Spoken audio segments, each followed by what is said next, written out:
Benson for the point. Back to Benner through the block and down. Kill goal.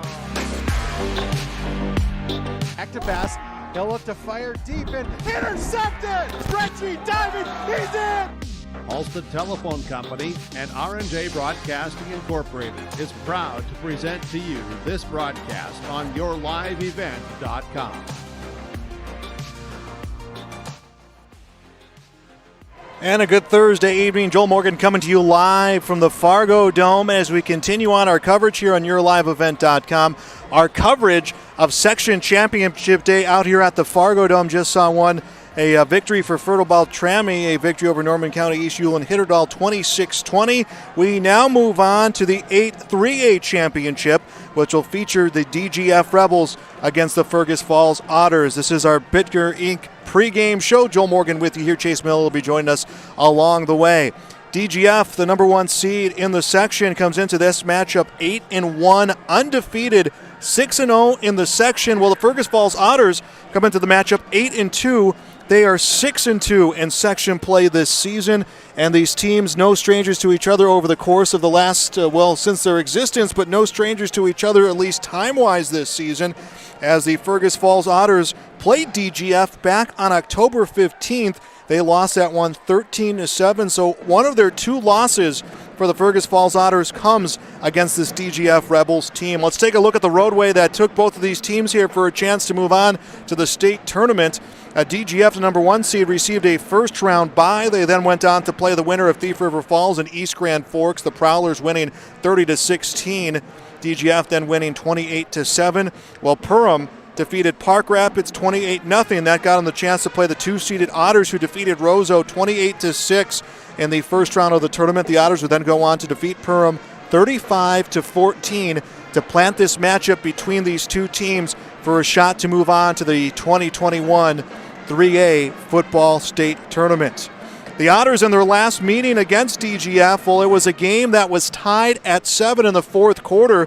DGF led a 77-yard scoring drive to close out the game and come away with the victory against the Fergus Falls Otters. The Otters' passing attack and what has been a well-balanced offense over the course of this season, well, their passing attack was some of the best they've seen all year, 166 yards against Perham from the offense for the Fergus Falls Otters. And Caleb Thilke was able to have his best performance yards-wise. He comes into this one with 1,300 yards passing for Coach Steve Olson, a receiver core that is very versatile, a running back core that is very versatile. They'll come against a DGF team right now, which is without their best running back option, and a team that has been very, very run-heavy. Their quarterback over the course of the year has passed for less than half of those yards at 501.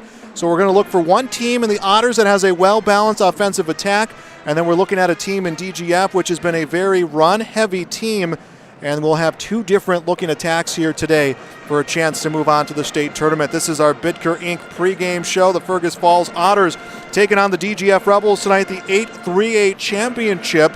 It is the second of three games we've had for you on today at YourLiveEvent.com. We'll have Ada Borup West against Mahnomen Waban coming your way after this one. You can see that one, of course, here on YourLiveEvent.com. If you missed that last broadcast, this broadcast, or you want to see the next broadcast, you can always see it on demand by getting onto our website. We'll step aside here on our Bitker Inc. pregame show. We'll take a break. We'll be back to talk about how the landscape looks right now for 3A football and also a chance to prepare you for this game. We'll be back on YourLiveEvents.com. This is Jim Lund from Legacy Seeds. Did you know in a bag of seed, 100% of the yield potential comes from two components, the seed's genetics and the seed's quality? Here at Legacy Seeds, along with delivering the most cutting-edge genetics, we pride ourselves in having some of the industry's highest quality standards. Because we know each spring, a farmer gets one chance to plant with the highest yield potential, and here at Legacy Seeds, we're just the company to help you do it. Contact your local dealers, Bob Clemenson in Ulen and Eric Grafstrom at Performance Ag Borup. Cleveguard Apartments, with locations in Ada, Fargo, and Halstead, wish all the area teams the best of luck. Cleveguard Apartments, with locations and apartment complexes in Ada, Fargo, and Halstead. Also with self-storage and commercial rental space in Ada. Cleveguard Apartments. Call Mark at 701-866-7794. Best of luck to all the area teams from Mark and Geraldine at Cleveguard Apartments, with locations in Ada, Fargo, and Halstead. 701-866-7794.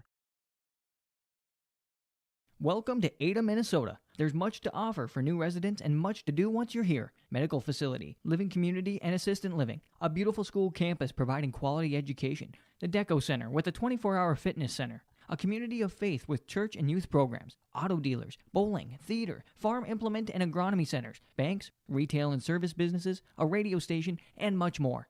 With employment and housing available. Welcome to the City of Ada to work, raise a family, and relax. Contact the City of Ada for more information. For all your flooring needs, look no further than Carlson Customs Incorporated.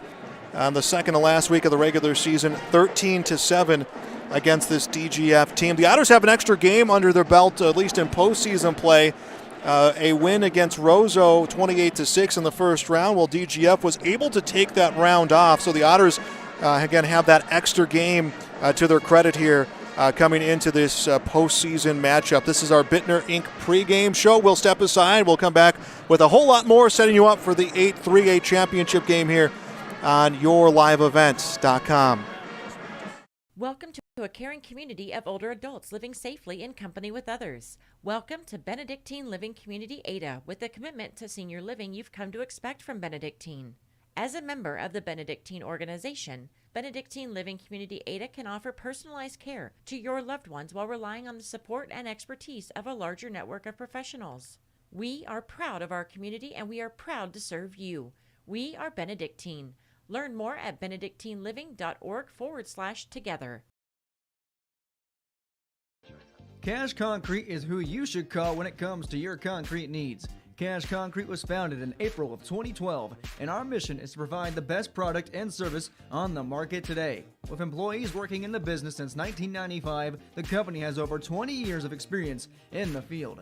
Services provided include residential, commercial, and agricultural. Call Cash Concrete at 701-219-0425.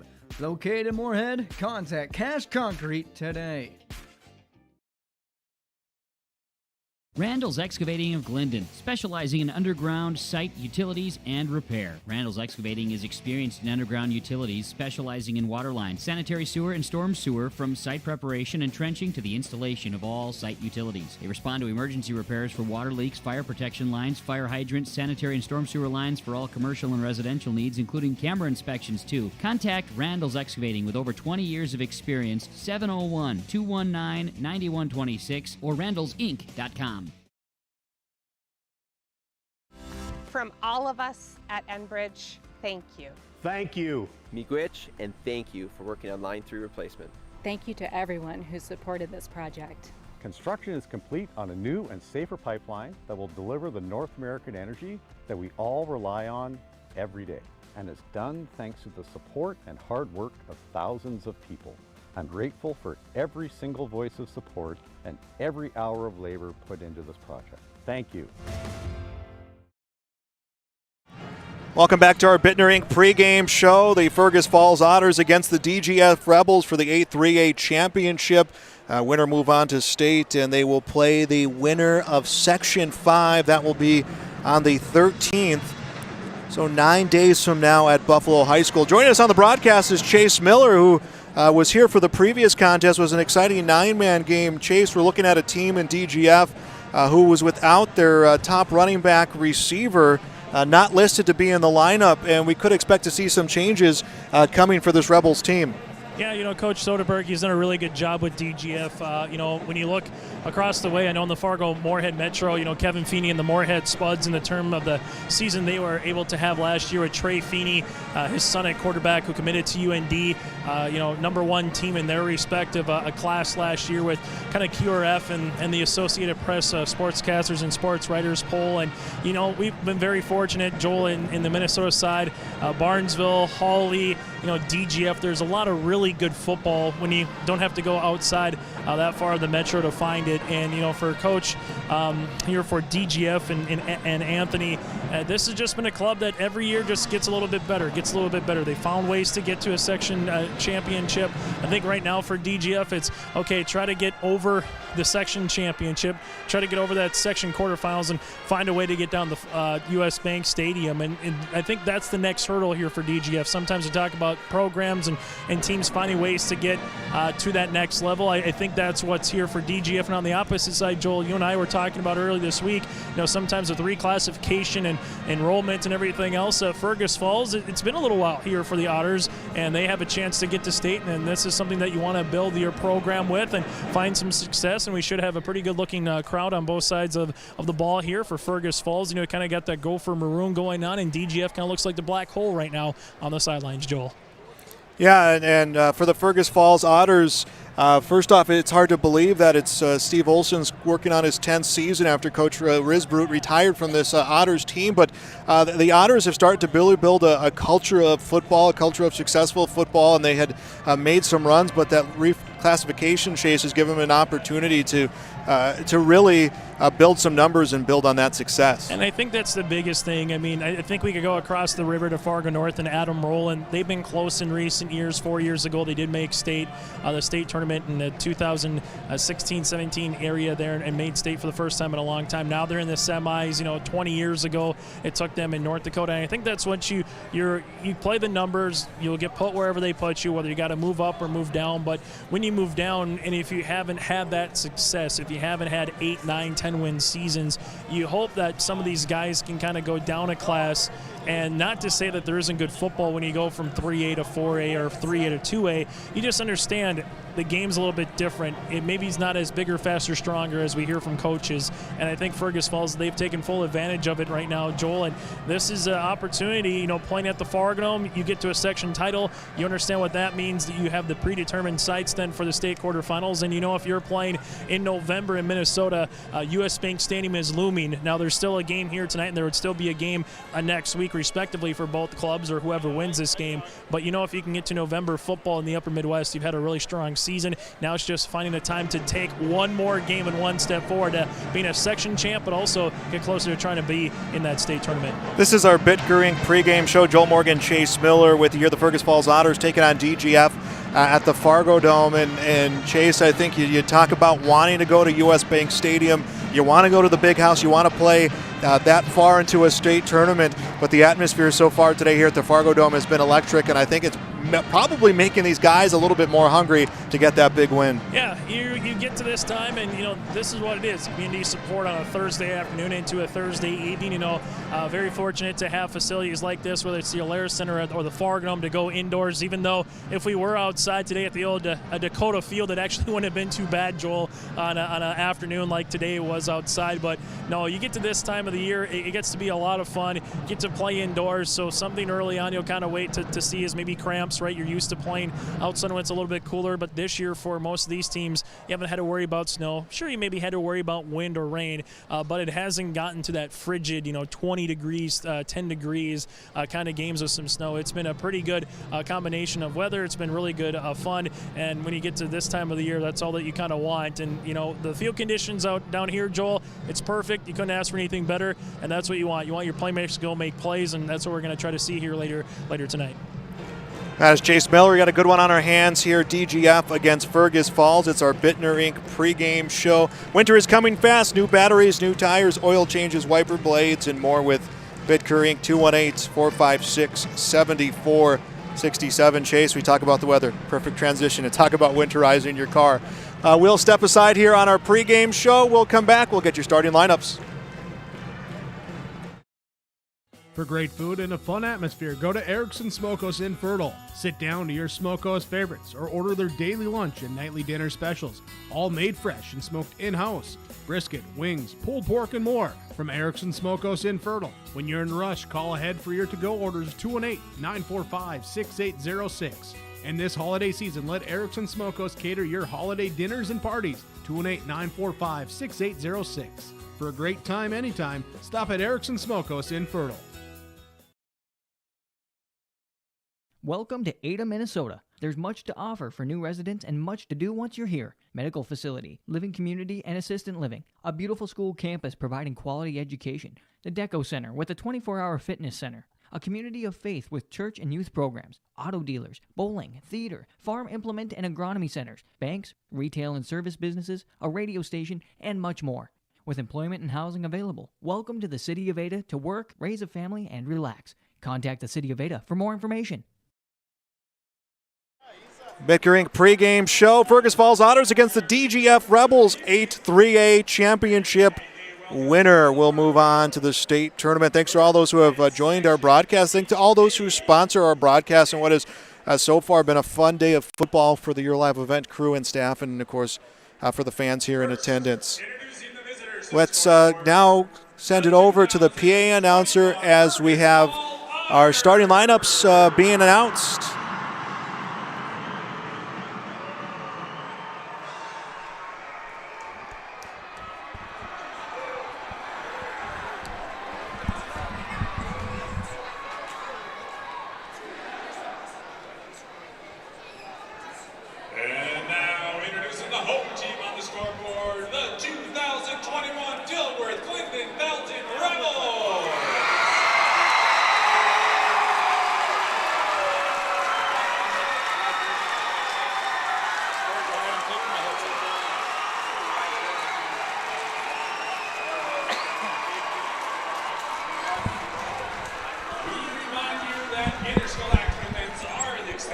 And our starting lineups here, both teams opting on the PA announcing side at least to be announced as a team. Our starting lineups brought to you by Norman County Implement, Highway 9 North Ada. Fall tillage specials at Norman County Implement include your versatile Fury tillage for sale or rent. Talk with Chuck or Neil, Norman County Implement, Highway 9 north of Ada. Thanks for your business. Our starting lineups, we'll start with the DGF Rebels. Aiden Adine will be on the offensive line. It is Adine, Lucas Hushka, Braden Stapleton, Victor Sosa, and Max Baumgartner. The receiver corps will feature Caden Antobelli, Logan Bittner, and Logan Johnson. And the running backs, Jordan Summers and Donovan Verdi. Well, Owen Leach will be the starting quarterback for the DGF Rebels. Also, Casey Macheski will also get some reps in the backfield for this Rebels team, which is coached by head coach Andy Soderberg. They are 8-1 overall, 6-0 in the section. Well, the Fergus Falls Otters on their line will go with their defensive starters for the Fergus Falls Otters. Quinn Weirner, Luke Newman, Hayden Dodino, those will be the linemen. Andrew Johnson, Landon Thacker, Cole Wentworth, Jonah Sorum will be the linebackers. Carter Thilke, Cole Zierden, Zan Sorum, and Owen Balboan will be the corners and safety. Here comes the kickoff. It will come to the near side. DGF will get the opening kickoff and looking for a decent return to get the offense underway, and this one will return to about the 25-yard line. And that was your starting lineups, again brought to you by Nelson County Implement. So the ball will be at the 23-yard line for the DGF Rebels. Their offense without their lead running back. That is Mikhail Pearson. He is not in the lineup tonight, so things will be looking different. It'll be 3 in the backfield for Owen Leach, the quarterback. 1st and 10 at the 23, and this is a run towards the near side and a pickup of about 5 yards for the DGF Rebels. Jordan Summers with the first carry of the game for the Rebels. Summers will pick up about 5, makes this a 2nd down and 5. DGF a very run-heavy team. Last time against the Otters, 136 rushing yards in the first half alone. That was a game again where the Otters and the Rebels were tied at the half, in the fourth quarter. Another run attempt for Summers, and this one may just be enough for the first down. We'll see this one get spotted, and Summers will get 5 yards on the carry, and a first down coming right away for DGF on this opening drive.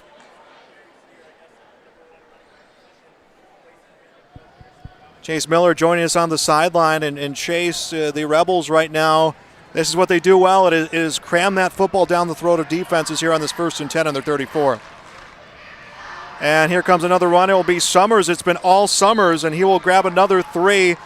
13 yards of offense coming for the Rebels, and it's all been Jordan Summers, the junior running back. Summers, 219 yards rushing coming into this game. He'll grab 3 on that carry, a 2nd down and 7. Ball moves up to the Rebels' 37-yard line. And Wentworth, they're able to make the tackle. And, yeah, you're talking about DGF. This is what they want to do. Ground and pound. I remember doing a game a couple years ago against Detroit Lakes. There was 4 possessions combined in the first half because they love the ground and pound game. 2nd down and 7 at the 37, and this one, another run again. No surprise, it goes to Jordan Summers, and a whole wall of Otters are able to bring him down for his shortest gain on his 4th carry of the game. I think he will probably get about a yard or 2 depending on the spot, and it brings up a 3rd down for the Rebels. Actually, he will get 3 yards on that carry, so a 3rd down and 4. Ball will move up to the 40-yard line. 4 on the line for the Otters. 3 in the backfield coming for Owen Leach. Leach this time will go to his younger running back, and it's a big pickup. Casey Macheski gets the run for the 1st down as he comes towards the near sideline.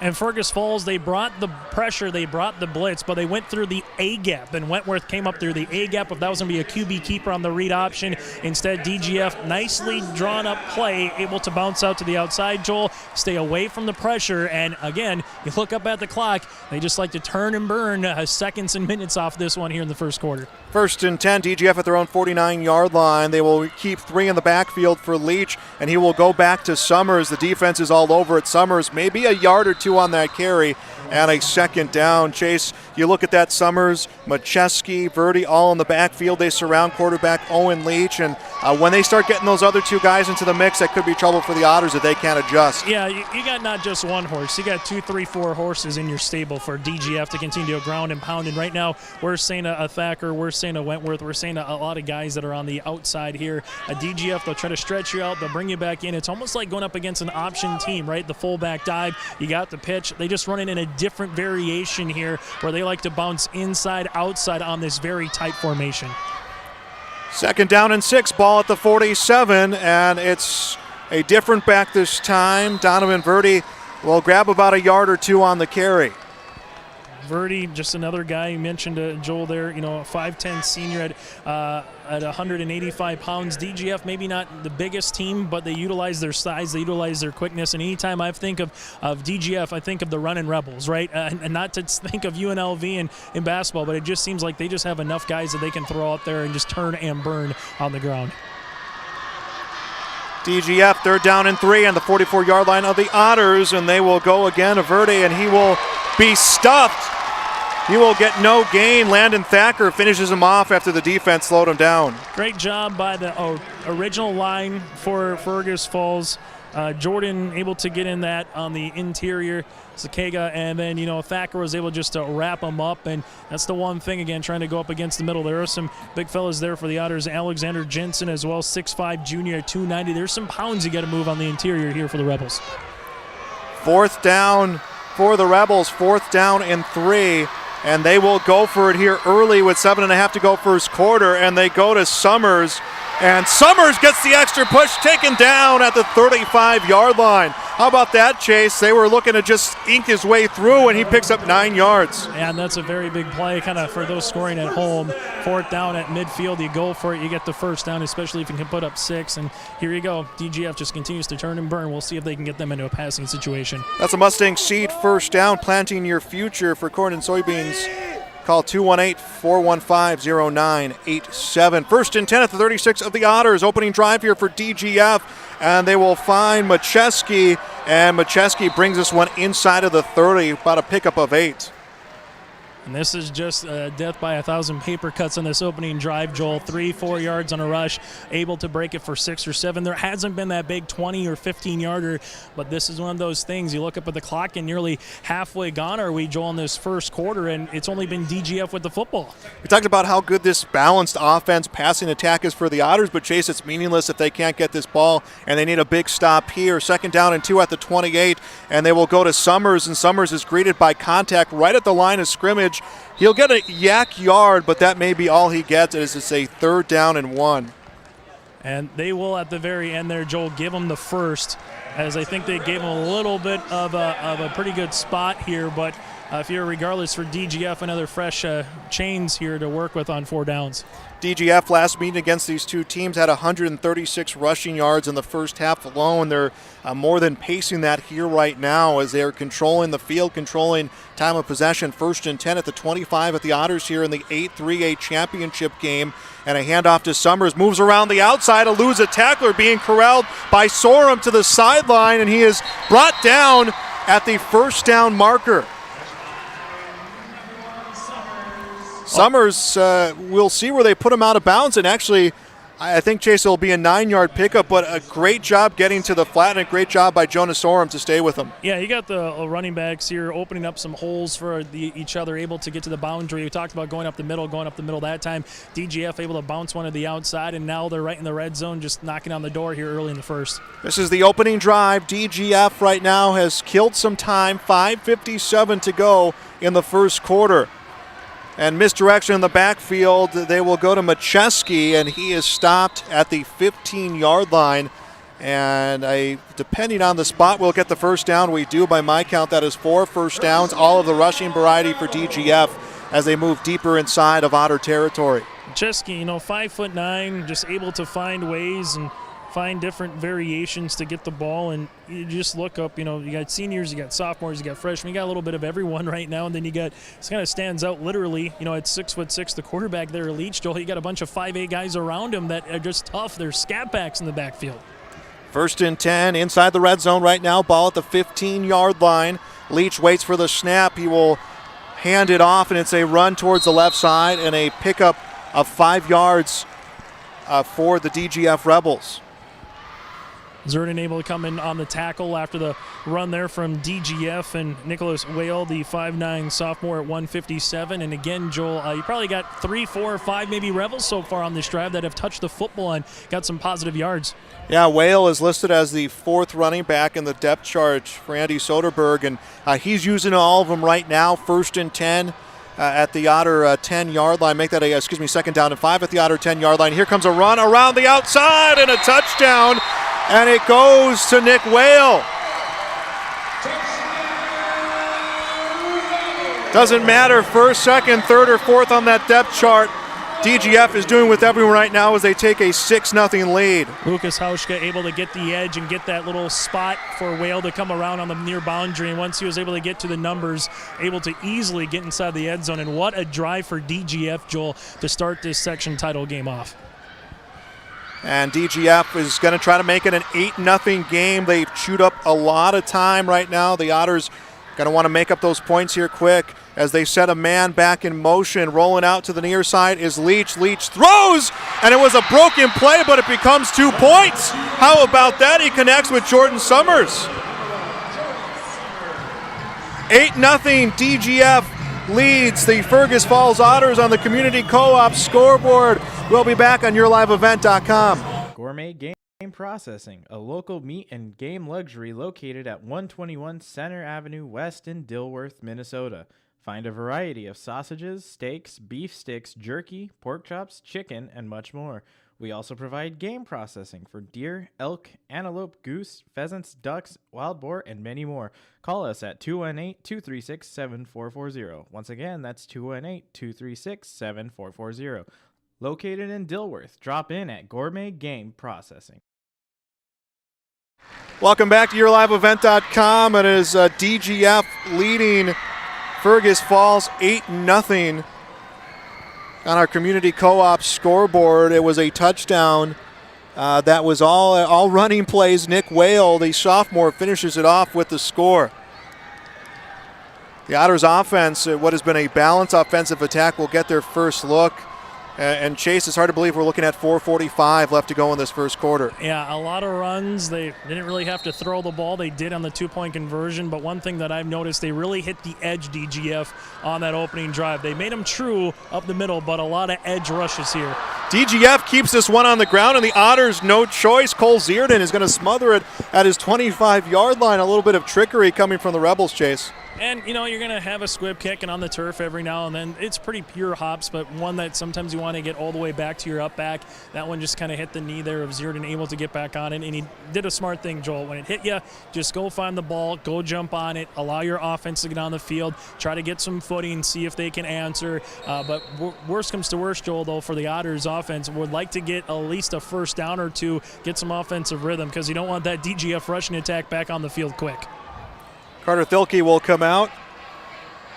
Two receivers right side. This will be a running play. Landon Thacker cuts up the middle, is wrapped around at about the 27-yard line, and the Otters will pick up a few yards. Sosa Krabenboff just able to bring him down. 5'10", 232, a junior, playing right at that D tackle nose guard spot for DGF. And you mentioned about Fergus Falls trying to, throw this one around. Came out, little read option play there, and good job by the front line for the Rebels to get that opening stop. Carter Thielke, the senior, will get his offense back to the line of scrimmage. Two receivers out at the far side, one in the backfield. It's Landon Thacker yet again. 2nd down and 8 for the Otters, down 8-0. Thielke rolls out, throws, and this one takes a hop. It was an attempt to trap it out on the flat for Newman, but I think this one, Chase, took a hop before. You got a way better view than I do. Yeah, Newman was trying to come back for it at the 30-yard line. Unfortunately, there was just kind of one hop to him, and if that was just a little bit better of a throw, there would have been an opportunity for Newman to get yards after the catch. Instead, clock stops here in a 3rd and long already for the Otters. And that will stop the time at 3:42, and Chase, what has seemingly been a game that just didn't seem to stop on that drive. The Otters will come back to the line of scrimmage, 3rd down and 8 at their own 28-yard line. Two receivers near side, one at the far side. Thielke will have an empty backfield. Looks towards the flat, unleashes this one, and it was in and out of the hands of Cole Zierden. An incompletion, and a 4th down now for the Otters.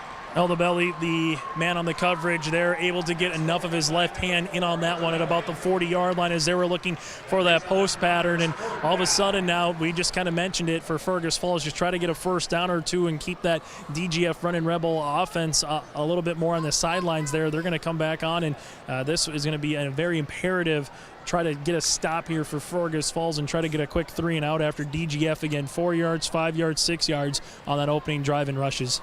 Altobelli will be on the return. It is Thielke punting for the Otters and gets this one up as a loud boom will go towards about the 35-yard line. Altobelli will call for the catch, and I believe they will spot it at the 32, 3:32 to go first quarter. 8-0 DGF on the Community Co-op scoreboard. Winner will go on to the state tournament, which will be played at Buffalo, and that will feature the winner of Section 5. Chase, we look at how things are run in the state of North Dakota. We look at in South Dakota where it's all seed. It's all based on that. Obviously, every state is different. Kind of a different feel when you already have a predetermined opponent, so to speak, coming into these championship games. Yeah, you have a predetermined opponent. You're trying to find a way to base it with QRF and everything, but there's just so many teams. It's kind of always tough to get those particular seeds, and whether it's Associated Press, Sportscasters, Sports Writers, or you're doing a QRF, or if you're doing a coaches poll. But I'm sure, Joel, like anything else in 2021, if you don't like it, there might be a vote on it. But I think at the end of the day, this is just something Minnesota has done, and sometimes you're the fortunate team that maybe you get an upset along the way, or you find a squad that maybe comes out of a section that you thought would have been there, maybe got upset. Other years you just got to go through the really tough down and distance, so to speak. But yeah, Minnesota done a little bit differently. That's what makes every state and high school league all the more fun. Summers got 5 yards on that first down. They'll go with him again this time, maybe a yard, and a 3rd down coming for the DGF Rebels as the clock moving down, about 2:45 to go in this quarter, and they will say no gain on the run. It's been a very fast first quarter on what is a full day of football out here at the Fargo Dome. Otters making some substitutions. That is something that Fergus Falls does with Coach Steve Olson, is as they try to get a solid rotation as much as they can and develop that depth, very similar to what college programs do as a 3rd down and 5, and some misdirection with the keeper is Leach, and Leach will get the first down as he is stopped at the 49-yard line. Tell you what, able to have a little bit of a misdirection, but you just got some of these guys. 5'8", senior, 185 up front. Lukas Hauschka able to move some guys around. A Steebleton kind of a 1-2 combination, able to spring that free, and then you just saw the length there of this 6'6" quarterback in Owen Leach, just able to get 1 or 2 strides, and he can cover some distance there, Joel, for DGF. Yeah, Leach, 215 yards, 7 rushing touchdowns. He is the team leader on the field aside from injuries. He gets the first down there, 1st and 10 at the 48. They'll go back to Summers, and Summers works his way through a very small crease before finally being taken down by the Otters defense. He will gain 4, and it's a 2nd down. This is one of those where if you're Fergus Falls and DGF, here's that counter, here's that chess match. You get DGF running the ball extremely well. This is where Fergus Falls, you have to feel like you got to put some more numbers in the box, put some more numbers on the outside, but that's where the big play action play might come into the boundary. And again, DGF doing a really good job. That last drive, a lot of stuff to the outside. These last couple plays to the inside, keeping it unbalanced against that Otters defense. 2nd down and about a 7, and they'll go to the man who got the touchdown for the DGF Rebels, Nick Whale, and he will pick up a couple more yards on that run. Elijah Drager in on the tackle there for the Otters. Fergus Falls able to bring that A-gap blitz again with Cole Wettenworth. And the one thing, if Wettenworth gets there, it's going to be a big tackle for loss or even a sack. But if he doesn't get there and they get to the edge, there was going to be one less Otter defender to try to make a tackle. And right now, big opportunity here for Fergus Falls to try to get off the field on one of these next 2 plays. 8-0 lead for DGF. It's been all Rebels at 8-0, not an insurmountable lead, but the time of possession they've had as they will go to the freshman running back again, and Macheski will pick up a first down as he is tackled at the 36-yard line. Verdi able to get a little bit of a block, just enough, kind of that chip chair and a chance. You just get enough of that particular defender and allow your running back to kind of find those creases, find that hole, and DGF able to get to the outside of the boundary. If you're the defensive end, the outside linebacker for Fergus Falls, got to contain that edge, force it to get back up to the middle. But right now, before they even get to that edge, Joel, it's 3, 4, 5 yards before DGF even has to worry about making a cut. So DGF will not have to snap the football to close out this first quarter as teams will go to their sidelines down to the final 7 seconds. 8-0 DGF leads here in the 8-3A section championship game at the Fargo Dome. You're watching on your live events.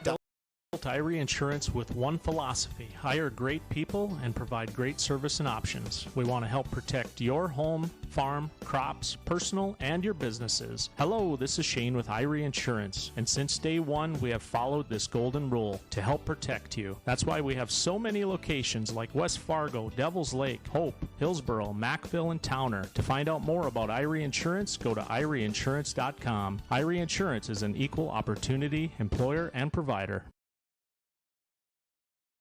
Jacobson Red Angus Ranch near Hitterdall, Minnesota, where local beef is produced. Well-fed, quality beef from Jacobson Red Angus. They have butcher beef for sale now. Call now to order your beef, 701-361-3189, or visit jacobsonredangus.com. Find the beef for your freezer at Jacobson Red Angus. And for beef producers, the annual Jacobson Red Angus Spring Bull Sale is March 18th, jacobsonredangus.com.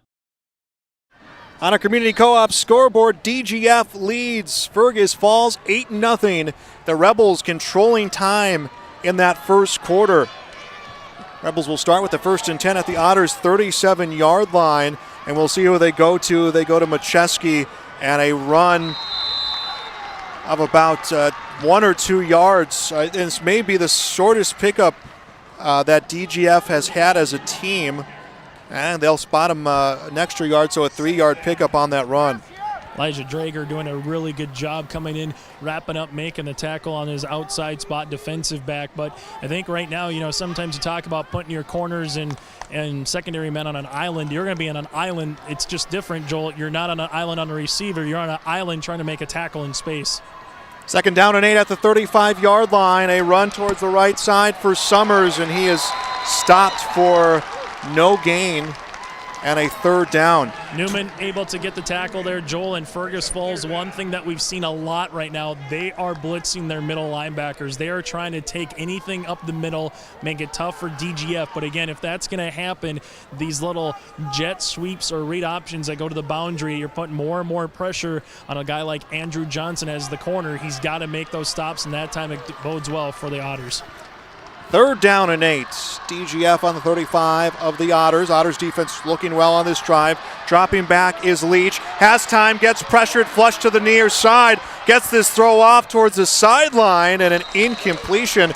First pass attempt comes from Owen Leach, and Chase, he was very much at risk of losing some big yardage. He was, and the one thing, too, for DGF, and our apologies, Joel, it's Nick Wally for DGF, and, you just get some of these guys for the Rebels going everywhere, and this has been the best 2-3 plays by the Otters defense so far. Able to make a stop, able to get a third down upcoming here, have a chance to get off the field, and maybe you can find a way to get a sack. By that time, they were able to get some pressure on the big 6'6" Rebel quarterback, Joel. Wally, the lone touchdown in this game so far for the DGF Rebels. Third down, and make that a fourth down and 8. They are trying to be 2 for 2 on fourth downs. Dropping back is Leach. Has time, shot at the end zone, and this one broken up at the 5-yard line. It was intended for Macheski downfield and gets broken up by the Otters. Well, they had him. They had the step, what you kind of needed there on Macheski, but Macheski, that just a hair underthrown, allowed the defender to come back and get that ball and get it out of the hands there. But Owen Leach, good ball, good opportunity. You can take the big strike on fourth down. Just a better job by the Otters defense to kind of maybe get their foot in the door right now, get a little momentum on the offensive side. It's crazy to think, Joel, this is just their second possession offensively, and we're already in the second quarter. First and 10, Otters at their own 35-yard line, empty backfield. Coming for Thilke, the quarterback. Snap comes, and it will be a handoff off the sweep that comes to Cole Zierden, and Zierden is wrapped around and stopped at the 40. The Otters will pick up about 2 yards on the sweep. Otters offense just trying to figure out ways to move this football, Chase. Yeah, and I like the classic look of the Otters, too, that, helmet, kind of that kind of have that University of Minnesota old school thrown back feel to it a little bit. But right now, Fergus Falls just with a first down would do for you to kind of catch your breath a little bit offensively here. And I like the formation. Spread DGF out here and see what you can do with your quarterback. See what Thilke does with this empty backfield again. Fakes to the right side, wants to tuck and run himself. Gets some great blocking downfield and is stopped at the 45-yard line. A good run for the Otters quarterback and brings up a third down. Elijah Tullerson on the outside, able to get that extra couple of yards for the QB, make it third down and very manageable here for Fergus Falls. Now Otters facing a third down. They do not have a first down. They went 3 and out on their first possession. It was all DGF with time of possession coming to that first quarter. Wally getting that first touchdown of the game. Third down and 2. Otters at their own 37-yard line. Making the handoff, running again.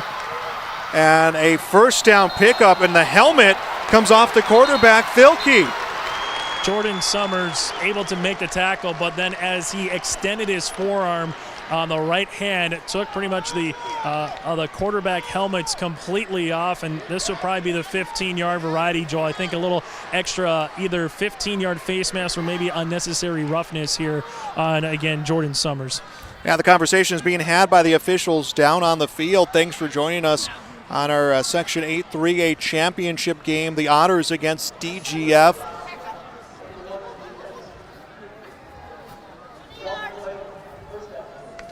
So the Otters they had the first down. They will get some yardage after that penalty coming against DGF. And Chase, it's little things like that in a championship game, a chance to move on to state. Sometimes I know it's 9:05 left to play in the first half. It's only an 8-point game, but this could be a huge difference maker down the stretch. These things tend to spark offenses. Well, and the other thing, too, for Fergus Falls, it's a free first down. It's 15 yards. It's better field position. All the above here for the Otters. First and 10, Otters at the 36 of DGF in plus territory for the first time today. And a run to the near side, and it's pitched out towards the flat. And Otters will get about 4 yards on the run, a second down and 6. Right now, DGF line of the football a little bit defensively, but we're starting to see Fergus Falls kind of stretch this defense out, have them try to contain a lot of real estate. Caleb Johnson comes in on the tackle there for the Rebels, but Fergus Falls, Joel, we saw in the first drive a couple, you put a running back there, and now all of a sudden we're seeing a lot more empty sets here for the Otters. Otters offense very balanced, very versatile. 136 yards passing per game, 123 rushing, as it's going to be trips towards the left side of the field on this second down. Dilkey drops back, pumps fakes now, will take a shot towards the end zone. This one intercepted. Intercepted at the 5-yard line. Intended receiver was Andrew Johnson. That ball just came underneath, and Verdi was able to play center field almost a little bit, Joel. He saw that one. They had a man in the flat. They're running a deep post, and they're trying to get it to their man there on the deep post for Fergus Falls, but unfortunate as Verdi was just playing a great defensive back and just kind of saw that ball come all the way for the interception. Now the Otters were trying to make it a 2-point game. Verdi the interception. The Rebels will get the ball at their own 5-yard line with a fresh set of downs. Wally the lone touchdown. Nick Wally, part of this deep running back rotation for the Rebels, and DGF's first priority with a strong run game is to get himself some breathing room from their own end zone. They will go to Summers, and Summers plows his way up the middle. Will bring this one up to the 10. This is what NDSU would call their Delta formation. Sorum was able to come in on the tackle for Fergus Falls, but you get three in the backfield there, kind of making that diamond formation. The difference from when NDSU runs it, they normally have a wide receiver on other side or twins. DGF kind of doing that double tight formation, and if you can't get the first wave, the first block of line, when they find a little hole off those plays, read options, little counters, there's going to be avenues there for the Rebels running backs all evening, Joel. Approaching 7.5 to play in the first half, 8-0 DGF, second down and 5. Rebels have been all run game today. Handoff to Summers, comes right up the middle. Again, will pound out a couple yards, and it's a third down. Sorum again, Jonah in on the tackle, able to have a very big day. Kind of coming up a little bit limping right now as the Otters also bringing in some fresh bodies up front. Pesky is one of those. So we'll see what they're able to do here on a third down, a chance to get off the field after having a turnover. The only good thing about that turnover, Joel, was it was, putting DGF on a first and very long, so to speak, at their own about 5-yard line. 3 more yards for the DGF, and they'll have their first down of the second quarter.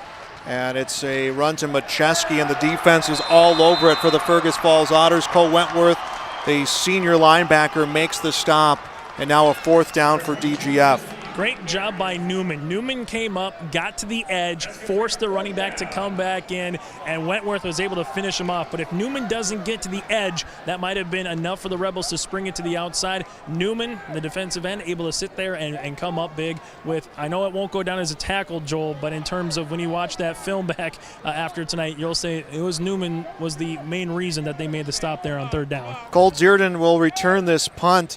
The defense did their part. Let's see if the Otters offense can answer back, down 8-0, and this one goes straight up, and the catch will be called for at the 45-yard line. So the Otters will start this drive in plus territory, down 8-0. Chase, before that interception, that Otters offense really started feeling like they were finding their groove. It was that shot at the end zone that was read well by the corners. That was intercepted, but let's see if the Otters can carry that momentum. Remember, DGF got the ball to start the first half of play, too, so this is a chance for Fergus Falls these last 5-6 minutes of this particular half. If you can go down, put a touchdown together here, try to find a way to get back within 2 or tie this game up, you can feel pretty good about yourself to get the ball to start the third quarter, Joel. Empty backfield coming again for Thilke, the quarterback.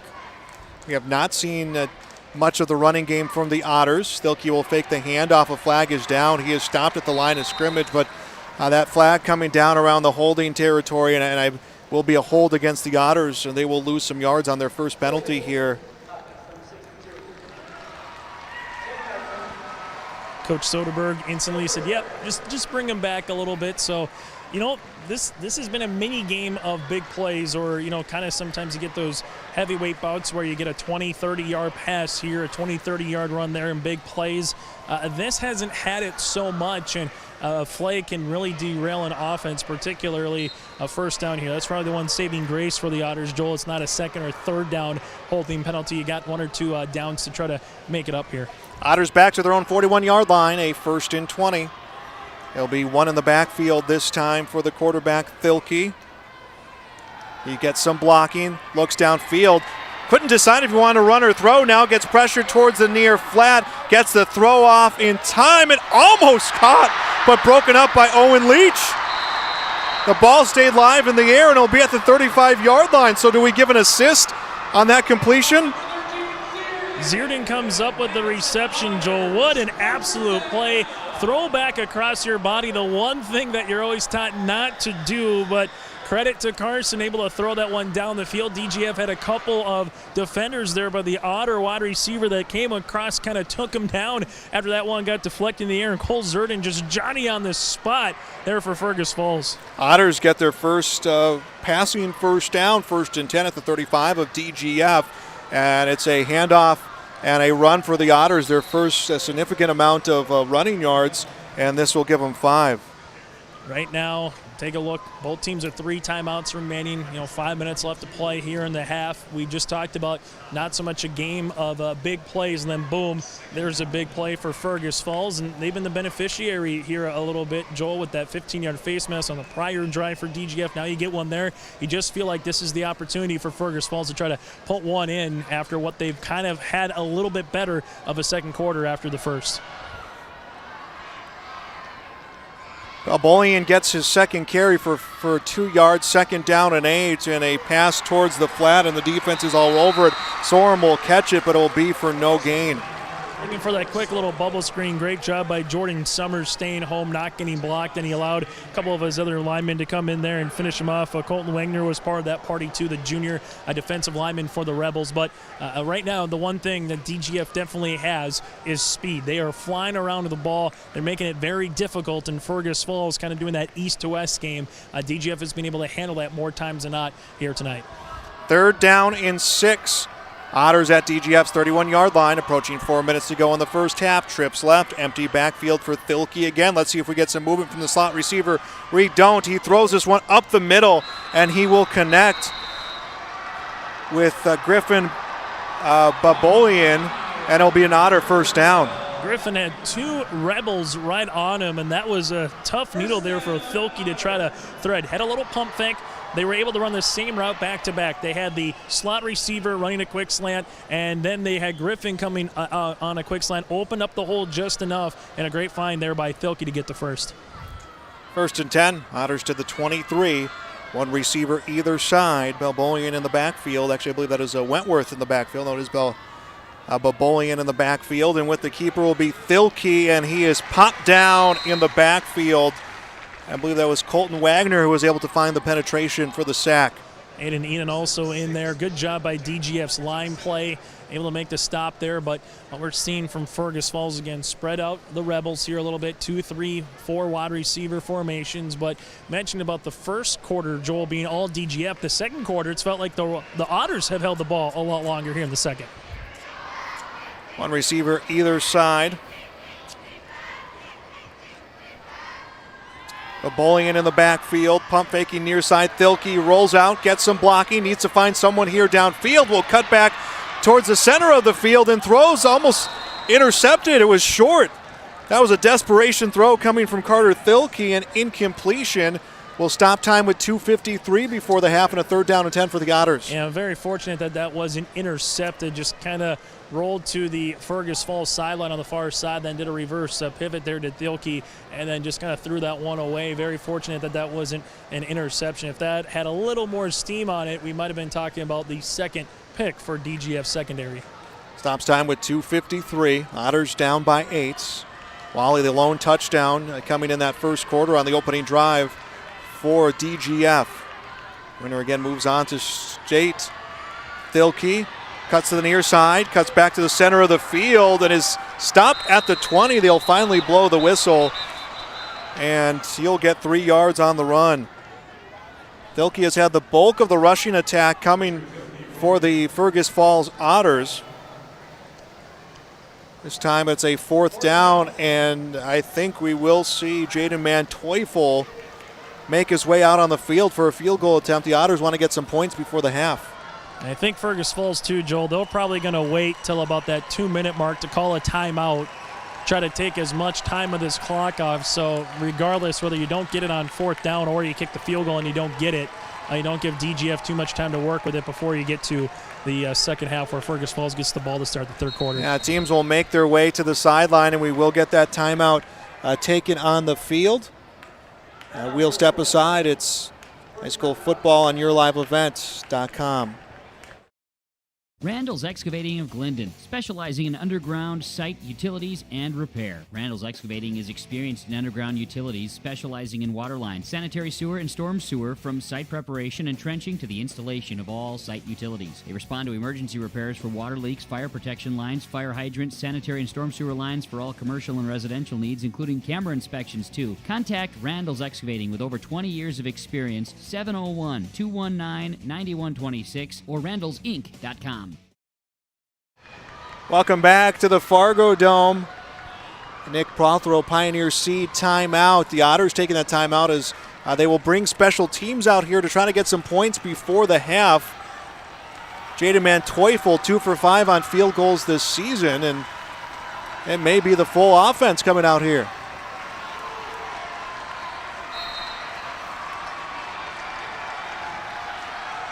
Yeah, the Otters want to get that first down. And a run to the 15-yard line. But Bolian won't get enough for the first down, and the Otters will give the ball to the Rebels at their 15. And come up with a little bit different of a formation, more of a wingback in the shotgun, trying to get that yardage on the ground. And DGF does a nice job after the timeout there, just to bend but don't break. And now the question is, Joel, with both teams again, Fergus Falls 2 timeouts remaining, DGF with 3. Feel like the Rebels just try to get a first down here and milk the clock for Fergus Falls because the ball is at the 15. Maybe an opportunity to try to get a quick 3 and out and get the ball back in the hands of your offense. And DGF, a 75-yard scoring drive on the opening drive of this game. Wally got the first touchdown. The handoff will go to Jordan Summers. He stopped at about the 18 for a pickup of 3 by my count. That is 15 carries for Jordan Summers, the junior. 36 carries, 219 yards. Again, they're without their top running back, so they've made it up in the aggregate, and so far, Chase, they have not skipped a beat as DGF. No, not at all. And, again, it's not just one guy. It's multiple. It's 2, 3, 4 cooks in the kitchen. They find different ways to find different rhythms, kind of have a similar style of running. But at the end of the day, DGF, they just find ways to get to the edge, get to the hole. You kind of know what's coming, but it's very hard to stop because they can run it so well. 2nd down and 7. Rebels at their 18, approaching a minute to go in the half. A handoff to Summers, toward the right, cross the 20, up to the 25-yard line. And Summers may have just enough for that first down. And Verdi might have popped his shoulder there. He got a good extension of a block, but instantly he was holding up on his left-hand side, almost like the AC joint, so you just kind of wonder where he was holding it, and he wasn't putting too much pressure on it, where if that's more one of those, again, where he just maybe got popped out of place. So something to make note of as we get to the second half on what Donovan Verdi's status will be in the third quarter, Joel. Well, some changes in the running back. Nick Wally will make his way out on the field. They sent Macheski out to the sideline. He will come back, and DGF trying to figure out some personnel. They got 7 seconds to do it. And now a discussion on the near sideline. Owen Leach with the coach, and DGF is going to take a timeout. 27 seconds left before the half, and Chase had nowhere near a planned timeout. I just think the offense was not on the same page for the Rebels. Yeah, just a chance to kill some more time, 3rd and 1. You just had a guy come off the field with injury, so just making sure, again, you're taking as much time off the clock. If you don't get the 3rd down here, Fergus Falls does call a timeout. They elected not to use one of their 2, so it's just more of trying to find a way to get to the half. Yeah, if you break one big, maybe quickly get to a line, but Joel, they're just looking up at the clock going, hey, we're up 8-0. It's been a very hard physical section title game so far. Let's just get a little closer to that halftime and try to make some adjustments. 2 times the last time these teams met, not all that long ago, October the 15th, 13-7, DGF victorious in that game. It was a 7-7 contest.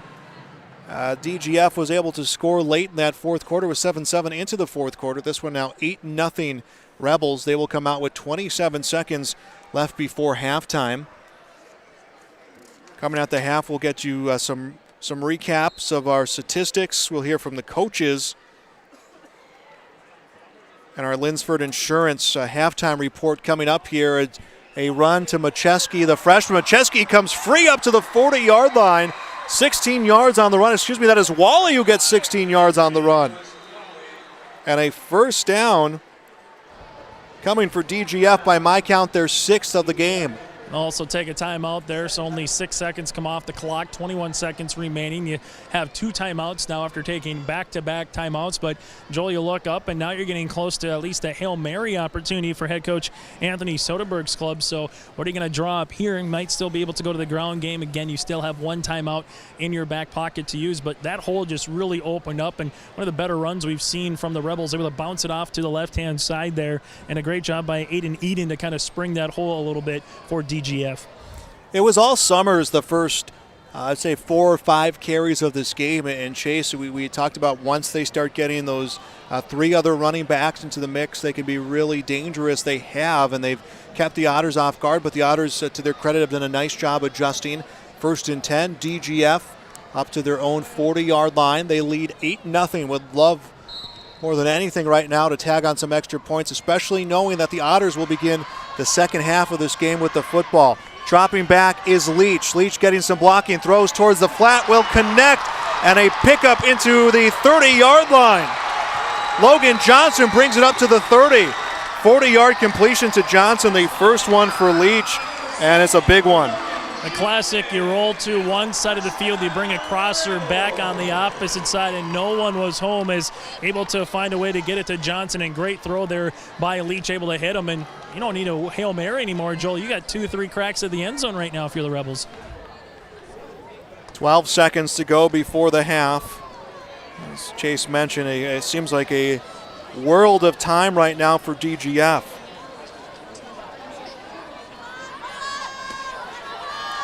And dropping back, Leach, this one towards the end zone, incomplete. Logan Bittker was trying to make the catch in the end zone, incompletion, 6 seconds left. I like where you throw that ball, though. You just allow your big tight end to go out there, allow him be the only one. You could have thrown it to the back end of the pylon. Instead, you kind of throw more up the seam. Great opportunity. Leach maybe just hung that one up in the air about a half second more, and this is nitpicking as he made a great throw. Just unfortunate there for DGF. A great play design. A better throw would have got him in for 6, but at the end of the day, Joel, that was a great play, as you may mention there a little bit earlier ago, by Bicker to kind of lay out at the 6'1" senior for that one. I think DGF's going to take one more timeout here, come up with one final play of this first half. They'll take a timeout. So we will as well. It's high school football on YourLiveEvent.com. This is Jim Lund from Legacy Seeds. Did you know in a bag of seed, 100% of the yield potential comes from 2 components, the seed's genetics and the seed's quality? Here at Legacy Seeds, along with delivering the most cutting-edge genetics, we pride ourselves in having some of the industry's highest quality standards. Because we know each spring, a farmer gets one chance to plant with the highest yield potential, and here at Legacy Seeds, we're just the company to help you do it. Contact Bruce Colseth, District Sales Manager in Thompson, 701-741-2473. Back on YourLiveEvent.com on our Community Co-op scoreboard, 8-0 DGF. The Rebels have 6 seconds with the ball on the Otters' 28-yard line to try to tag on some more points before the second half. Coming up will be our halftime reports, brought to you by Linsford Insurance. Linsford Insurance in Ada, Monoman, Foston, Bagley, and Clearbrook. They're hiring for office staff in your area. Give them a call today. Dropping back is Leach. Leach, shot at the end zone, will go to Bittker again, and this one broken up. Goes to Logan Bittker, and he will not make the catch. And that is how the first half will end. One half of play out here today at the Fargo Dome. That is DGF 8, Fergus Falls 0. It's high school football on YourLiveEvent.com.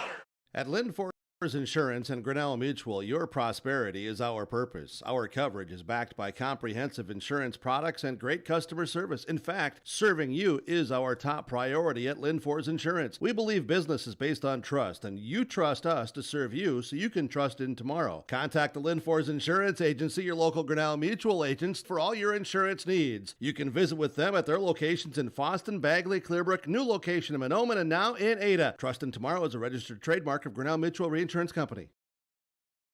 Welcome back on our Linsford Insurance halftime report. Let's send it down to Chase Miller for our United Savings Credit Union coach's comments. Thank you very much, Joel. Anthony, what'd you make of that very first opening drive? Able to kind of get 4 or 5 yards, able to get some rhythm offensively, and able to cap it in for 6 and get the 2 points. So what'd you see on that opener? Well, we were fresh, so we were able to get a hat on a hat and play physical football. This dome is pretty tough, so it's important to get off to a good start, especially when you're fresh. So scoring that touchdown was huge. Executed really well. They've made a couple adjustments, but we're just trying to play physical football. This has been a very physical game, black and blue kind of game. After that, it seemed like both teams found their rhythm a little bit, a lot of hard hits. What did you see in that second quarter, and what will be some of the adjustments going into the second half? I like defensively where we're at and what we're doing. We're playing physical football. We're keeping everything in front of us. We just got to hold on to the football, no turnovers, and try to repeat the first half. Anthony, thanks so much for your time. Thank you. Back to you, Joel. That was Chase Miller down on the field with our halftime coaches' comments, brought to you by United Savings Credit Union, with 4 locations to serve you. 2 in Fargo, 1 in Dilworth on Highway 10, and also in Detroit Lakes on Highway 10. Learn more about becoming a member at UnitedSavingsCU.org. That is all part of our halftime show out here in the Section 8 3A championship game, brought to you by Linsford Insurance, located in Ada, Borup,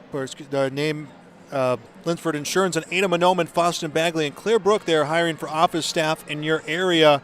Give them a call, 218-435-6585 for more information. It's 8-0 DGF. We'll tell you more about how this first half went down as we return on YourLiveEvent.com. I've got a math question for you. When you add tolerance, subtract prejudice, and multiply efforts to treat one another with respect, what do you get? Less division. And school sports have it down to a science. Looking for an example of what can happen when we realize there's more that unites us than divides us? Look no further than high school sports in Minnesota. This message presented by the Minnesota State High School League and the Minnesota Interscholastic Activities Administrators Association. Norman County Implement has fall tillage equipment field ready. Used pieces include Wilrich Quad-X 50-foot priced at $19,000, Case IH Tigermate 2 50-foot $25,000. Talk with Chuck O'Neill for pricing on this 60-foot Tigermate 200, 2018 Salford 42-foot model I-1100, used only 2,500 acres. The update on beet equipment, 2 used 12-row Amity toppers just traded after harvest. Call for pricing, 218-784-2961. They thank you for your business. Pake Flying Service provides aerial flying service for producers in the Ada, Felton, Norman, and Clay County areas. Brad and Jane Pake provide these services for producers of wheat, corn, beans, beets, and sunflowers to help manage your pest and weed problems in the field. Give Brad Pake a call at 701-261-5299 to discuss how they can help your operation with aerial spraying service. Brad and Jane Pake look forward to providing their aerial flying services to producers in the Norman and Clay County areas. Call Pake Flying Service of Felton, 701-261-5299. We've been around long enough to know that research in the lab reaps rewards in the field. At the Cess van der Haaf Innovation Center, we're working to develop sugar beet varieties that thrive despite the pressures from disease and the challenges of nature. We're dedicated to improving what we produce, so you can be too. Contact your local Cess van der Haaf dealer to learn about our varieties suited for your soils. Because sharing the pride of success starts with sharing the passion to achieve it. Cess van der Haaf, a passion that grows. Let's get real. You're ready for a place that's big enough to grow and small enough to care. So get ready for the University of Minnesota Crookston. With more than 30 majors, minors, and certificates, you'll earn a University of Minnesota degree in a close-knit community where faculty become friends and friends feel like family. And to get a degree that can make a difference, you don't need a big city, just big dreams. The University of Minnesota Crookston. Real, hands-on, ready. Welcome back to our Linsford Insurance Agency halftime report on the Section 8 3A championship game between the Otters of Fergus Falls and the DGF Rebels, as the DGF Rebels leading 8-0. And our first half scoring summary, not a whole lot to talk about in that first half scoring summary. First touchdown came at the 4:45 mark of the first quarter, capping off a 75-yard scoring drive. Sophomore Nick Wally was able to find the end zone from 10 yards out. And then it was a passing play for the 2-point conversion. Jordan Summers catching a pass from Owen Leach. That would make it 8-0. And that is our first half scoring summary. First half numbers coming your way next when we return. That is the Section 8 3A championship game on YourLiveEvents.com. This is Chris with RDK Enterprises. We have all heard of supply chain issues and the challenges they bring. As the demand for planting equipment increases, we are trying to be as proactive as possible. RDK has secured a supply of precision planting products and maintenance parts for your planter, hopefully minimizing some of these supply chain issues. If you are planning any upgrades, repairs, or maintenance, give us a call. RDK Enterprises, 636-2119 or planterdoc.com. This is Jim Lund from Legacy Seeds. Did you know in a bag of seed, 100% of the yield potential comes from two components, the seed's genetics and the seed's quality? Here at Legacy Seeds, along with delivering the most cutting-edge genetics, we pride ourselves in having some of the industry's highest quality standards. Because we know each spring, a farmer gets one chance to plant with the highest yield potential, and here at Legacy Seeds, we're just the company to help you do it. Contact your local dealers, Bob Clemenson in Ulen and Eric Grafstrom at Performance Ag Borup. Cleveguard Apartments, with locations in Ada, Fargo, and Halstead, wish all the area teams the best of luck. Cleveguard Apartments, with locations and apartment complexes in Ada, Fargo, and Halstead. Also with self-storage and commercial rental space in Ada. Cleveguard Apartments. Call Mark at 701-866-7794. Best of luck to all the area teams from Mark and Geraldine at Cleveguard Apartments, with locations in Ada, Fargo, and Halstead. 701-866-7794. Welcome to Ada, Minnesota. There's much to offer for new residents and much to do once you're here. Medical facility, living community, and assistant living. A beautiful school campus providing quality education. The Deco Center with a 24-hour fitness center. A community of faith with church and youth programs. Auto dealers, bowling, theater, farm implement and agronomy centers. Banks, retail and service businesses, a radio station, and much more. With employment and housing available. Welcome to the City of Ada to work, raise a family, and relax. Contact the City of Ada for more information. Welcome back to our Linsford Insurance Agency halftime report. 8-0 DGF on our community co-op scoreboard. Joel Morgan with you, Chase Miller joining us on the broadcast. Let's take a look at our first half offensive numbers, and we'll start with the DGF Rebels. The Rebels, 7 first downs in that first half in the first quarter, belonging to DGF as they controlled time of possession. Quarterback Owen Leach, 1 for 5 passing, 40 yards. That 40-yard pickup was a big one to Logan Johnson. Everything else of their 175 yards of total offense has all come on the ground, led by Jordan Summers, 65 yards on 16 carries. Also looking at 24 yards on 6 carries for Casey Macheski. And Chase, the ground attack has just been as strong as it can be right now with DGF. Yeah, and the one thing right now, if you're Fergus Falls, you probably feel like, all right, yeah, we're down. It's only one score. You know, if you have a really good drive here to start the third quarter, you're right back in it. So the first half, if you're DGF, you like what you've seen. You've liked that you've been able to control the tempo and the pace, particularly after that first drive. They've done enough on the ground. They've shown you the ability to throw, and Owen Leach does a really nice job at 6'6" to put some touch under that ball to allow his receivers to come up underneath it. I think right now, if you're Fergus Falls, just trying to find what's going to work offensively. You know, whether it's a quick screen game, whether it's a read option, trying to bounce it off on the tackles. Maybe it's just a quick hitch and a quick slant and try to give your playmakers in space. But one thing that DGF has done, they've just been able to be everywhere and make it very difficult for Fergus Falls. Outside of that one play that was batted up in the air and came back down with it for about 30 yards, the Otters offense has been tough to muster. But again, if you're Fergus Falls and you look up at that scoreboard, maybe it does feel like more than 8-0. But also I look up there and I'm like, it's only 8-0, Joel. It's still very much a one-possession game. So one big play away from getting right back in this one, even having a chance to tie with that 2-point conversion. Now look at those Otters numbers. Carter Thielke, 2 for 7 passing, thrown an interception, 28 yards passing. It's 66 yards rushing for the Otters. Griffin Babolian, 15 yards on 3 carries. He leads their rushing attack. 94 yards of offense for the Otters. Again, Chase, you talk about the feeling right now of this game and how things are going. And the Otters offense, 94 yards isn't awful by any stretch of the imagination, but you do see the difference right now, 175 yards compared to 95 offensively. And the big thing with that is the time that DGF has been able to control.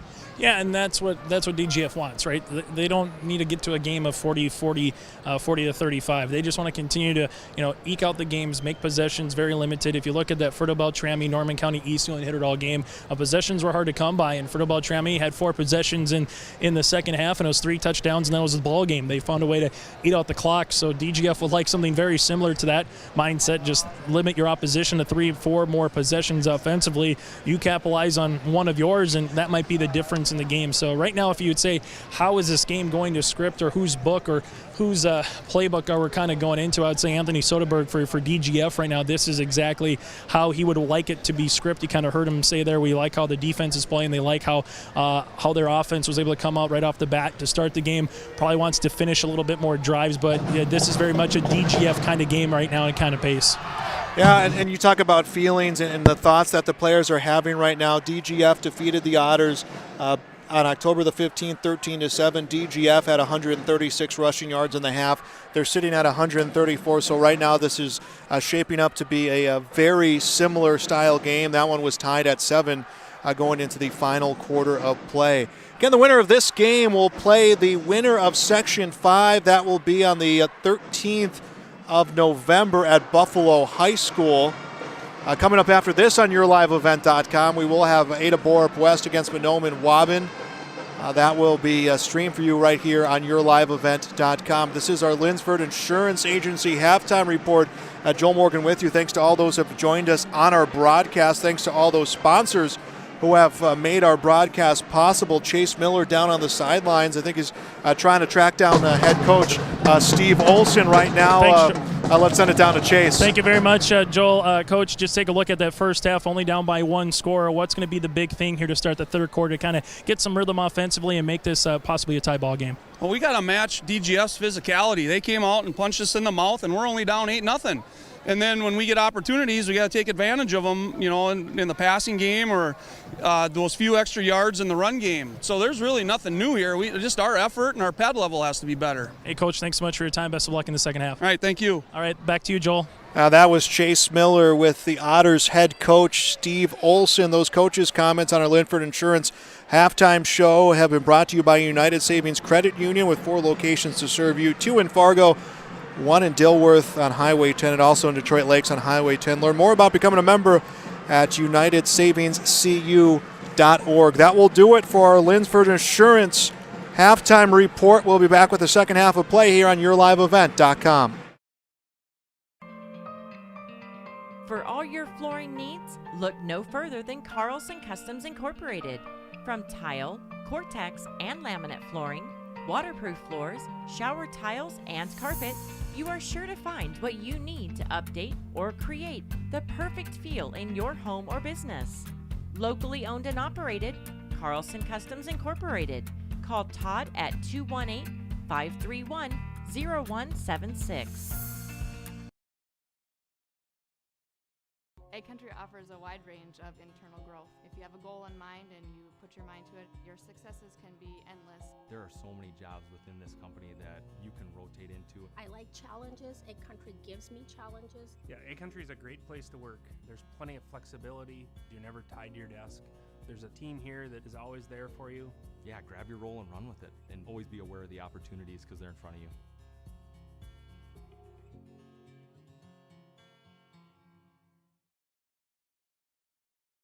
Welcome to a caring community of older adults living safely in company with others. Welcome to Benedictine Living Community Ada, with the commitment to senior living you've come to expect from Benedictine. As a member of the Benedictine organization, Benedictine Living Community Ada can offer personalized care to your loved ones while relying on the support and expertise of a larger network of professionals. We are proud of our community and we are proud to serve you. We are Benedictine. Learn more at benedictineliving.org/together. Cash Concrete is who you should call when it comes to your concrete needs. Cash Concrete was founded in April of 2012, and our mission is to provide the best product and service on the market today. With employees working in the business since 1995, the company has over 20 years of experience in the field. Services provided include residential, commercial, and agricultural. Call Cash Concrete at 701-219-0425. Located in Moorhead, contact Cash Concrete today. 12 minutes goes back up on our community co-op scoreboard. 8-0 DGF leads Fergus Falls. Joel Morgan, Chase Miller down on our sideline. Joey running our camera for this broadcast, working the triple header of football on yourliveevent.com. Chase, the Otters will get the football to begin the second half, and this offense could get a chance to get things tied up early.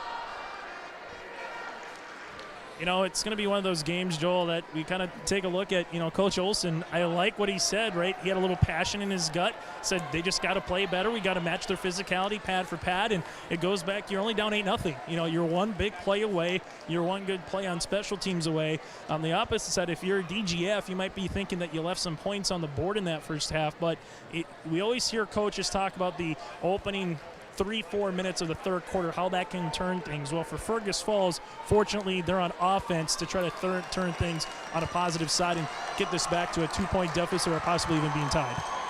And the Otters are ready to go.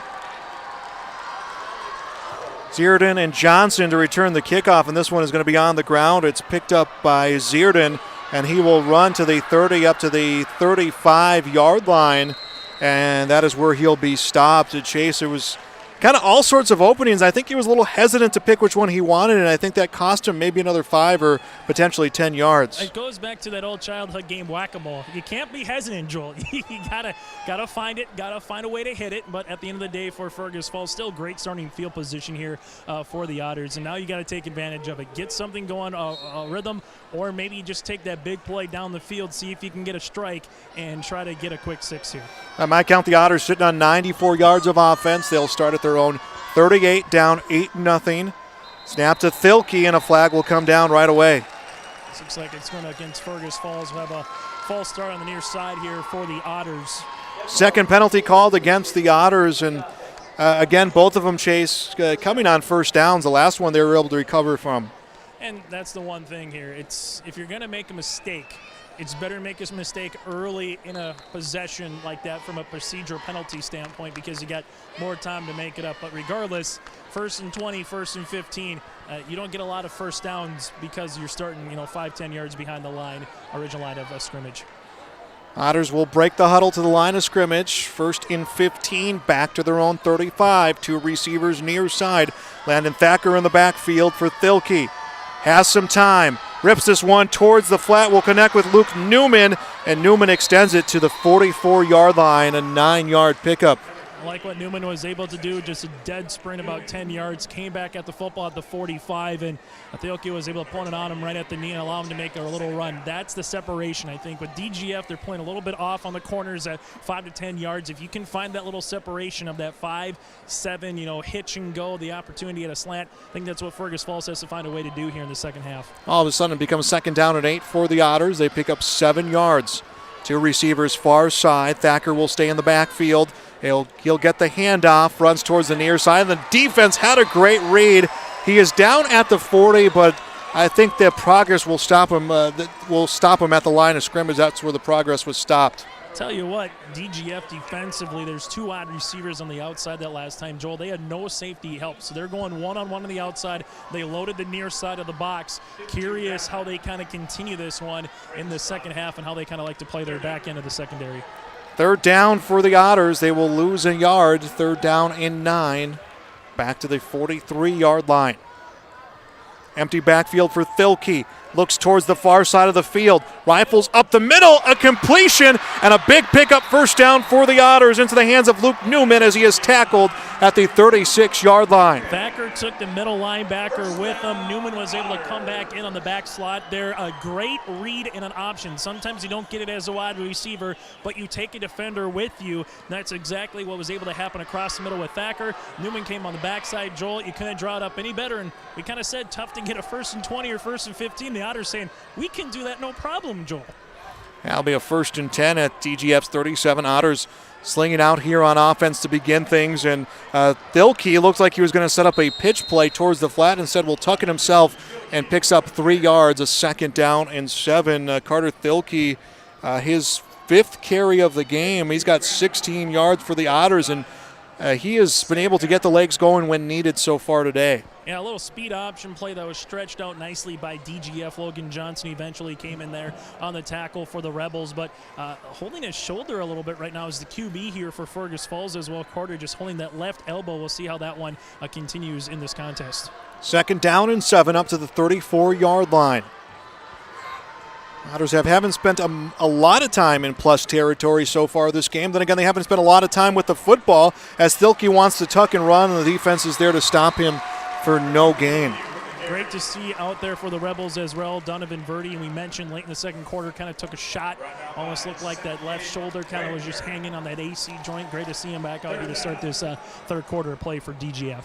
We're coming to you live from the Laura Tweet and Thriving Financial broadcast booth. Visit with Laura and Ada or Yulin and plan for the future. One of the many great sponsors of our broadcast at yourliveevent.com. Inside of 9 minutes to go, Otters and Rebels playing for a chance to go on to state, or playing for the opportunity to go on to state. A chance coming here this evening. 3rd and 7 at the 34. Thilke to the near side, throws on the run, will connect with Newman, and Newman is brought out of bounds at the 25-yard line. Now for a 1st down, they kind of ran a zone that time. Jordan Summers had to cover the flat. They were able to get it over him, who eventually made the tackle. But Fergus Falls right now, Joe, we kind of said it a little bit earlier, that 5 to 10 yard quick hitch, quick slant, that's going to be there here for the Otters. They've taken full advantage here in this 3rd quarter. 8.5 to go in the 3rd quarter on our community co-op scoreboard. 8-0 DGF. The Otters are looking strong. This is the opening drive of the 2nd half. One receiver on either side. Sorum near side, Zierden far side. Thilke will put in the hands of Thacker, and Thacker cuts up the middle, bounces around, and gets the extra push to bring it to the 22-yard line. Casey Macheski in there on the tackle for DGF, but here's just what you kind of want. 3-4 yards of positivity, something that Fergus Falls wasn't doing a lot there in the 1st half. Getting positive yards on 1st down makes it your play call sheet just open up even more. But we've seen Fergus Falls in this spot before, Joel, around the 20, unable to come up with some points. This is their opportunity, taking a lot of time off the clock here to open up the 3rd quarter. Yeah, that was a hard-fought 3 yards for Landon Thacker. 2nd down and 6. Otters at DGF's 21-yard line near the area. Their deepest drive stalled out. Thilke towards the flat, and it's incomplete, and the Otters trying to make a case for Newman trapping that football, but the official had good eyes on it. Incompletion will stop time at 7:37, and it's a 3rd down, and might not be the worst thing, Chase, for the Otters to get a little bit of breathing room right now on how quick this drive has marched their way downfield. Oh, the entire student section for Fergus Falls wanted a pass interference on Jordan Summers. I'll tell you that much. That's what they really wanted on that particular play. But, you know, Summers, he plays hard. He's going to find ways to kind of get under your skin a little bit in a good way. He's just that kind of player. You love him when he's on your team. You despise him when you're going up against him, Joel. Trips left for the Otters on a 3rd down. Thilke with time, shot towards the end zone, and broken up, and they're going to get a flag on the play. Ottabelli tried to break it up and may have gone early, and the Otters will get first down yardage because of the interference. Caden was kind of going with the swing move. He was trying to get around the receiver there in Luke Newman. Great placement of the ball right in front of the post, able to allow the receiver, Newman, to try to come underneath it. And Ottabelli there just got enough of the hands around the arms that was unable to get stretched out there for the Otter wide receiver in Newman, which puts the ball, a flag on DGF. We haven't seen too many of the procedure penalties, but you'll take it from what the original line was.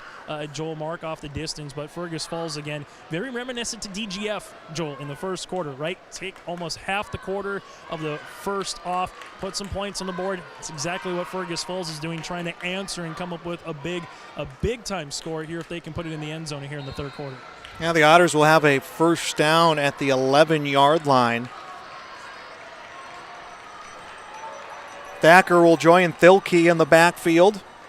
Has one receiver on either side. They will set a man in motion and a sweep as it's into the hands of Zierden. Zierden is straddled along the 10-yard line, and he will be brought down for a pickup of a yard. But that was a situation where the defense just stuck with him, and they let him drop the shoulder, and they dictated exactly where they wanted to go. DGF, great job again on the lateral, the east to west speed, able to stretch that jet sweep out.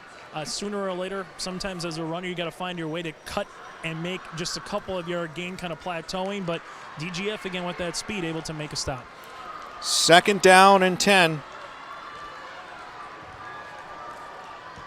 6:46 and counting left in the third quarter, and a connection in the hands of Newman, and Newman is brought down at the 4-yard line. And a reminder here, Joel, they don't need the end zone. They can get about the half-yard line for it first, so you don't need the end zone, but you're going to have to get awfully close here, and you got to feel like this is 4-down territory for the Otters. Well, Bullion has had just a couple carries. Sophomore running back comes into this game approaching 400 yards on the season. He has been their lead rusher. We have not seen him get a whole lot of carries, but he has come through in key situations. Thought maybe we might see him in the backfield, but they will stay with Landon Thacker. Thilke will go to Thacker, cuts up the middle end zone, and the Otters are on the scoreboard. A 3-yard touchdown run. Landon Thacker with his 4th touchdown of the season. That was one of the best offensive holes we've seen by the Otters front. That offensive line put a great line, had a driveway. You could have taken a Sunday stroll there, Joel. Best time when they needed it most. Now the ever-important 2-point attempt to try to tie this one up. Yeah, the Otters do have Jaden Manteufel, 25 for 28 on extra points, but they want to tie this one up here. And it will be pitched back to Thilke. The ball is live, and Thilke picks it up. And, Thacker will pick it up, and the 2-point conversion no good for the Otters, but they do get on the scoreboard. Our score here with 6:02 left to play in the third quarter on the Community Co-op scoreboard, DGF 8, Otters 6. We'll be back on YourLiveEvent.com. Randall's Excavating of Glendon, specializing in underground site utilities and repair. Randall's Excavating is experienced in underground utilities, specializing in water lines, sanitary sewer, and storm sewer, from site preparation and trenching to the installation of all site utilities. They respond to emergency repairs for water leaks, fire protection lines, fire hydrants, sanitary and storm sewer lines for all commercial and residential needs, including camera inspections too. Contact Randall's Excavating with over 20 years of experience, 701-219-9126 or randallsinc.com. Back on YourLiveEvent.com, Joel Morgan, Chase Miller with you at the Fargo Dome. 8-3A championship game between DGF and Fergus Falls. Fergus Falls gets on the scoreboard. They do not get the 2-point conversion, but now we're looking at a 2-point game. 6:02 to go in the second half, and DGF, Chase, will get an opportunity to answer back and an opportunity to try to run that 6:02 as close to 0 as they can. Yeah, and, Fergus Falls takes half the quarter up, so DGF now you just got to kind of feeling like, okay, how do you answer here offensively? We know it's going to be the ground game. There's going to be 2, 3, 4 Rebels having a chance. What can Owing do when you have him at the quarterback spot, maybe taking a deep play down the field? But you know what's coming here for Fergus Falls. So the adjustments were made offensively. How do both teams make a little halftime adjustment here in the second half? But now with the Rebels, first crack at it here in the third quarter on the offensive side. Manteufel will kick this one to the 10-yard line.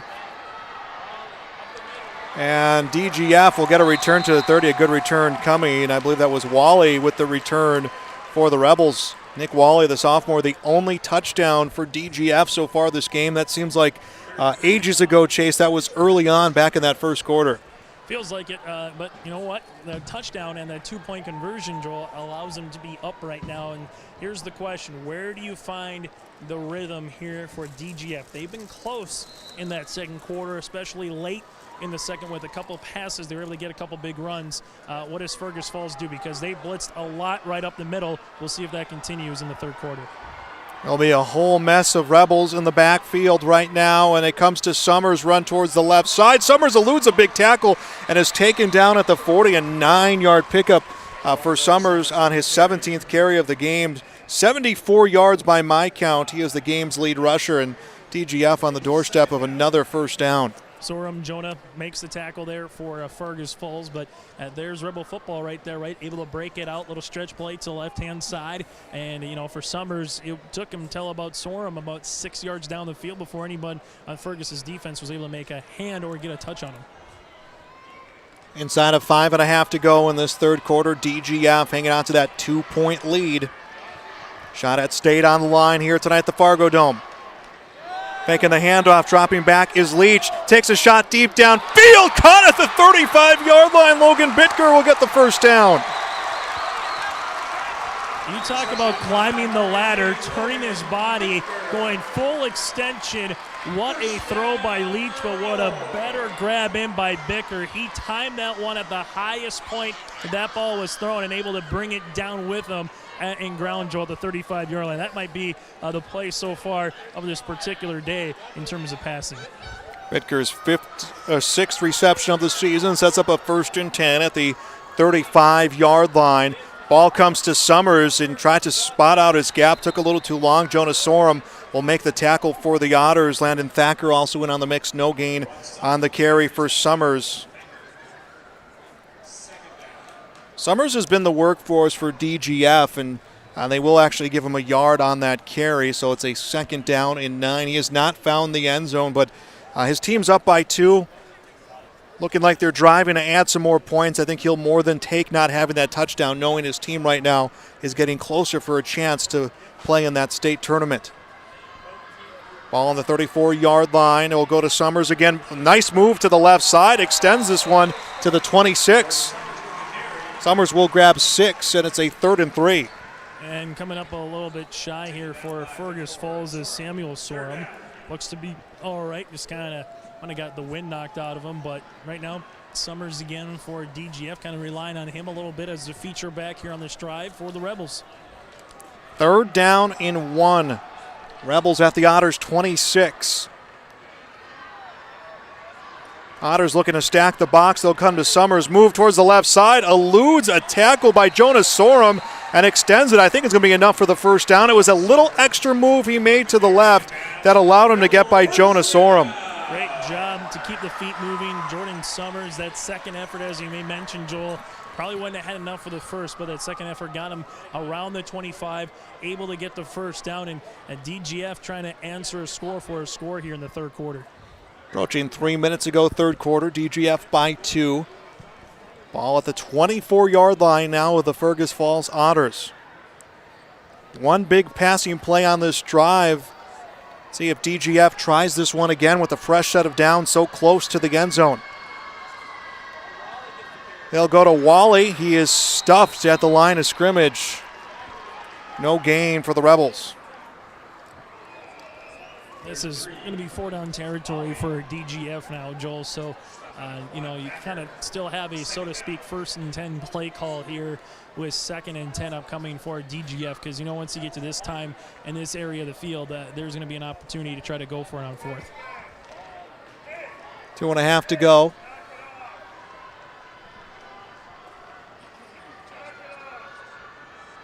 Leach will come to Wally. Try to go around the flat, and he is popped down. Elijah Drager probably with the hardest hit of the game for Fergus Falls in open spaces. They're able to bring him down at the 25-yard line. Great hit, just executed perfectly on that textbook tackle. So DGF was just humming along downfield. They're now at the 24 of the Otters facing a 3rd and 10. And they will put Jordan Summers as the featured back. Leach drops back, has time, takes a shot, and this one gets tipped by Logan Johnson, and they will rule it incomplete. Otters had hands on it, though. That could have been dangerous for the Rebels. Well, Zierden was the one that had almost the best chance at it. There was about 4 white jerseys, 3 black jerseys as they kind of ran a bracket. They ran 5-yard out, 10-yard out, and about a 15-yard out. They went to the middle man there, and once that ball got up in the air, you could tell the entire side of Fergus Falls at the edge of their seat just waiting for that interception. Instead, DGF one more chance to try to get that first down. 4th and 10, and the Rebels want to take a timeout. DGF wants the extra time to figure out what they are going to do offensively. That timeout is brought to you by Nick Prothro, Pioneer Seed. We'll be back on YourLiveEvent.com. From all of us at Enbridge, thank you. Thank you. Miigwech, and thank you for working on Line 3 replacement. Thank you to everyone who supported this project. Construction is complete on a new and safer pipeline that will deliver the North American energy that we all rely on every day. And it's done thanks to the support and hard work of thousands of people. I'm grateful for every single voice of support and every hour of labor put into this project. Thank you. Welcome back to YourLiveEvent.com. Joel Morgan, Chase Miller with you. Our second of 3 broadcasts we have for you on YourLiveEvent.com. Ada Borup West, Mahnomen Waubun will play the game after this one.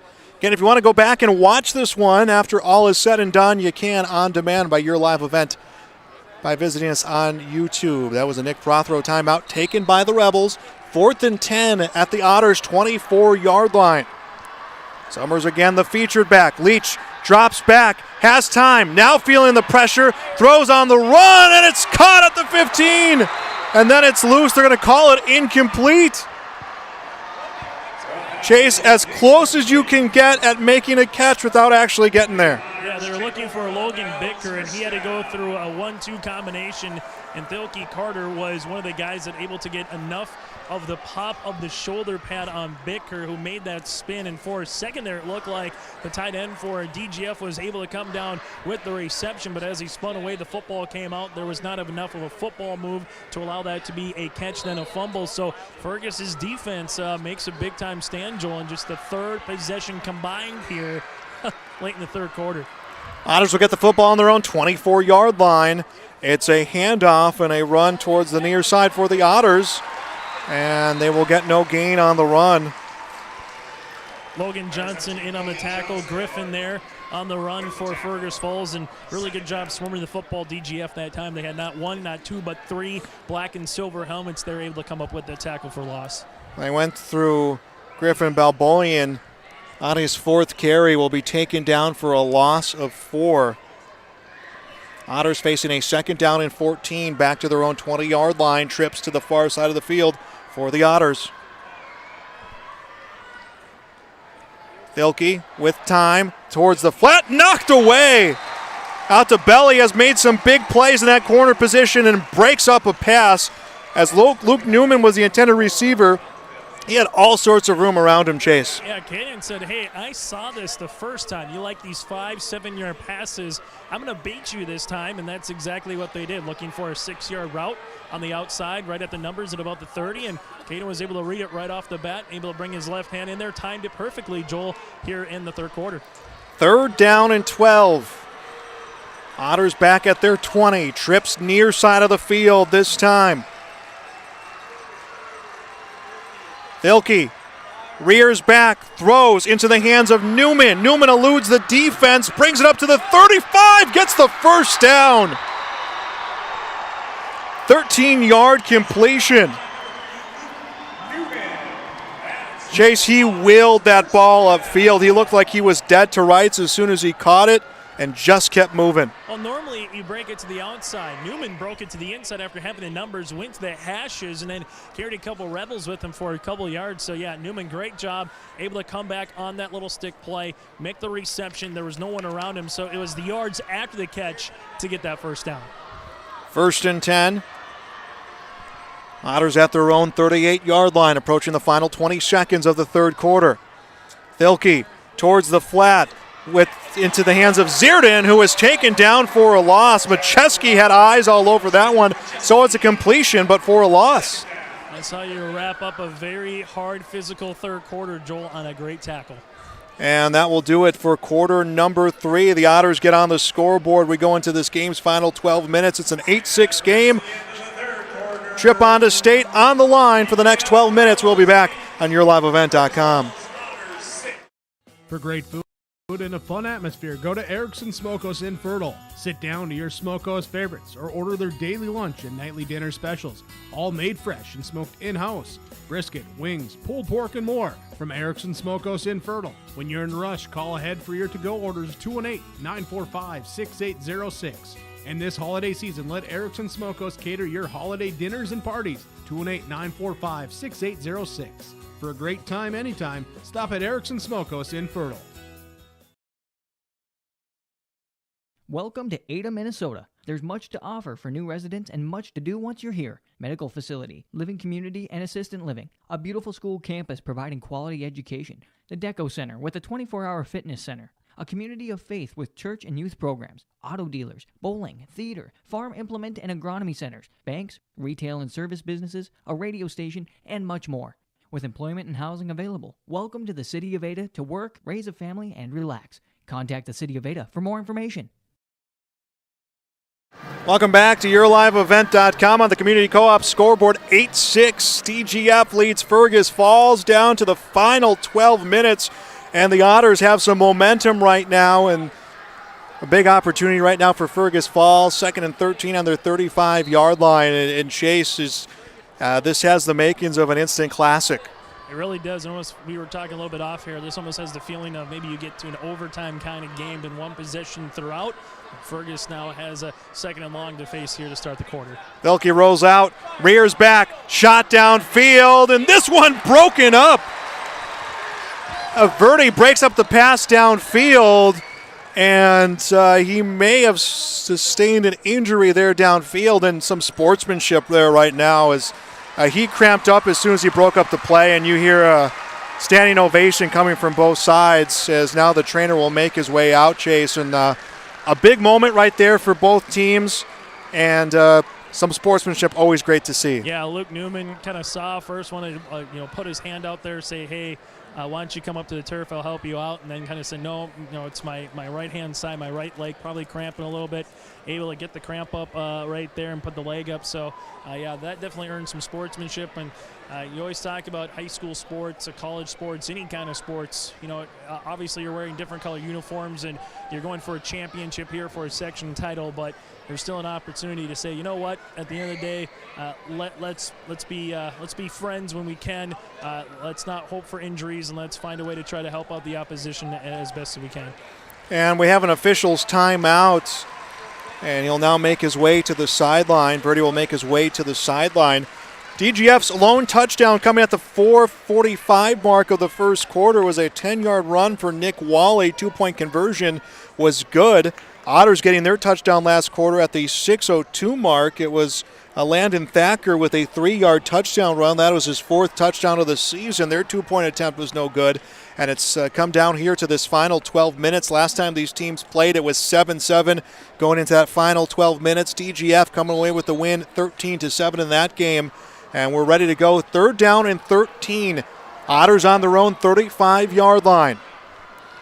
Dilkey faces an empty backfield. Throws towards the flat, wants to find Newman, and it's knocked away from Newman. And a 4th down for the Otters.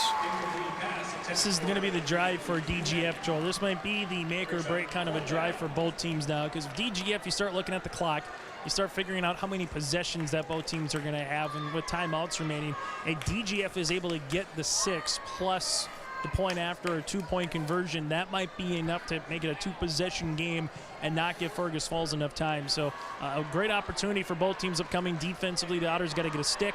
Offensively for DGF, trying to find a way to get in the end zone. So the Otters will flip the field. Snap a little high. The punt is off. And DGF will settle for this one at about their 26-yard line. Caden Altabelli will make the catch. And one of the Otters players ran into him. I think it was just momentum because he put his hands out to kind of brace everything. And you heard a little bit of jeers from the DGF side. As a DGF will get this one spotted to their 26-yard line. Again, winner will have a meeting with the champion out of Section 5. That will be at Buffalo High School on November 13th. Spectrum and Annandale playing at about 7:45 this evening to decide the winner of that section. Owen Leach will lead the offense out on the field for the DGF Rebels. And Leach wants to keep it himself. A run up the middle to the 30, bounces around and goes to the 33-yard line. And he just kind of pinballed around everyone there, Chase. Great job finding a little hole, find a little rhythm, maybe get to the near sideline, pick up a healthy, 5-6 yards on first down. And again, with that 6'6" frame, when he gets ahead of steam, it just seems like every stride is 2 yards potentially when he's able to go north to south, and just the tallest player at the quarterback on the field right now for DGF. Leach gets 6, brings up a second down. That's his second carry by my count of this game. DGF leading by 2, fighting the clock right now. They go to their deep back, Summers, and Summers is wrapped around at the 35. Will finally get a stoppage of play, and Summers will continue to pick up positive yards. Chase, through the first 20 carries of the game for DGF, only one of them was not for positive yards. It was for no gain. They went about 25 carries before they started losing yards. DGF has just been chipping away at the Otters defense, chipping away, and most importantly for their game planning, Chases, they've been taking minutes and seconds off the clock. It's 101, right? If you're a rushing team and you like the ground, it goes back to what we kind of said in the first half. It's almost like playing an option team, just a different variation with kind of this, diamond, or how NDSU would call it, like delta backfield, but it's a double tight. 3rd down and 1. They'll go to Summers, who picks up what it looks like just enough for the first down, and that is what the officials will indicate. They needed a yard, and I think he got almost exactly a yard. Another first down coming for DGF. First quarter, DGF had 5 first downs, all rushing. Since then, again, on official stats, I have them for 6 first downs. So their offense has slowed just a bit, or at least it has just picked up key plays, Chase. They have not scored since the first quarter. And now, obviously, you start looking up here, and when do you start using your timeouts a little bit, depending on how the time of the game is. DGF with 2 remaining, Fergus Falls with 3, but DGF in no hurry by any means, Joel. Since you mentioned that kind of first quarter, it's the same style of offense. And Summers bounces around the middle, finally stopped at the 41-yard line. He'll get 3 yards, and Chase, he gave a big shove to Nick Wally, his teammate, to redirect him for the block. I think Wally was a little bit to the right of where he was trying to go and just redirected his teammate, and that's what allowed him to pick up those 5 yards. It's about setting the edge, finding the lane, and you're not going to go north to south right off the bat, and you're kind of bouncing it to the outside. One thing that DGF has done a really good job of, though, they just find ways to get yards, and that's the biggest thing sometimes in a running back. You're going to get hit. You're not going to get that 20, 30-yard play. Consistently get that 3, 4, 5-yarder, and that's what they've been able to do here this evening. 2nd down and 5, DGF at their 43-yard line, and they will go to Macheski, the freshman, who extends it to the 50 and gets the first down. Brought the blitz up the middle. We saw that a lot in quarter number 1. You got to time it perfectly. Colton Wentworth was about a foot shy of trying to bring down the freshman. Instead, you miss him on the blitz, able to bounce it out to the outside and get a first down here for DGF. DGF at their 49-yard line.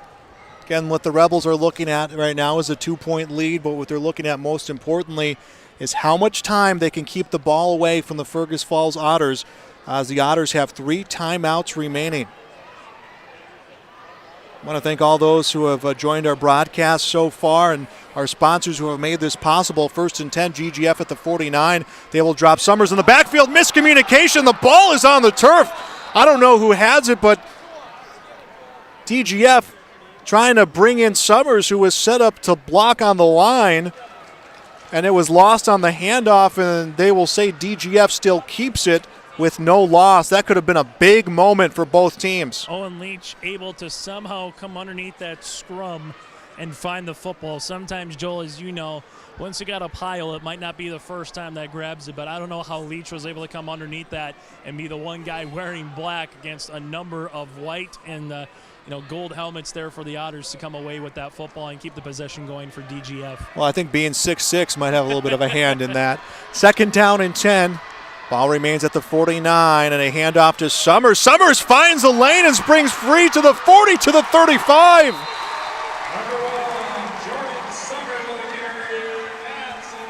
And Summers just again forced his way through a narrow spot, and DGF will get the ball to the 35 of the Otters, and by the time they step to the line of scrimmage, we'll have about 7 minutes left in this game.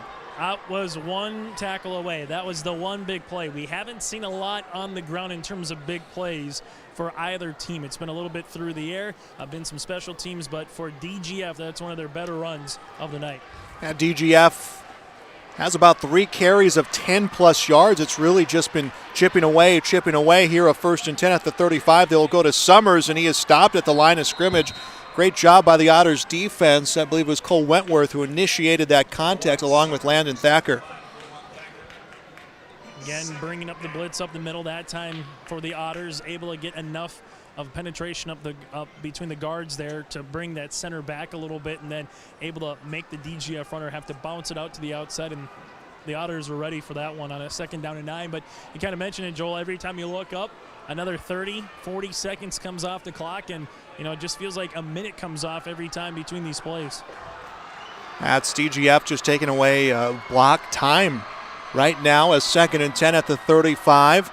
It will go to Summers, moves to the near side, cuts back towards the middle to the 30, extends it to about the 25-yard line, and it would take a generous spot to give him the 1st down, but they are right on the doorstep, Chase. Yeah, he's going to be shy. He needs to get to about the 25, and he's going to be about that 26.5-yard line. But Logan Johnson, really nice job, able to spring that block a little bit. Better job by Jordan Summers just to kind of read the blockers in front of him, find a way to get past the 30 and get close to the 1st down. And 4-down territory, no question here for the Rebels. 3rd down and 2 for DGF. Nearing 5.5 to go in this game. Rebels lead by 2. Summers gets the handoff, gets the 1st down, and then some as he is stopped at the 22-yard line.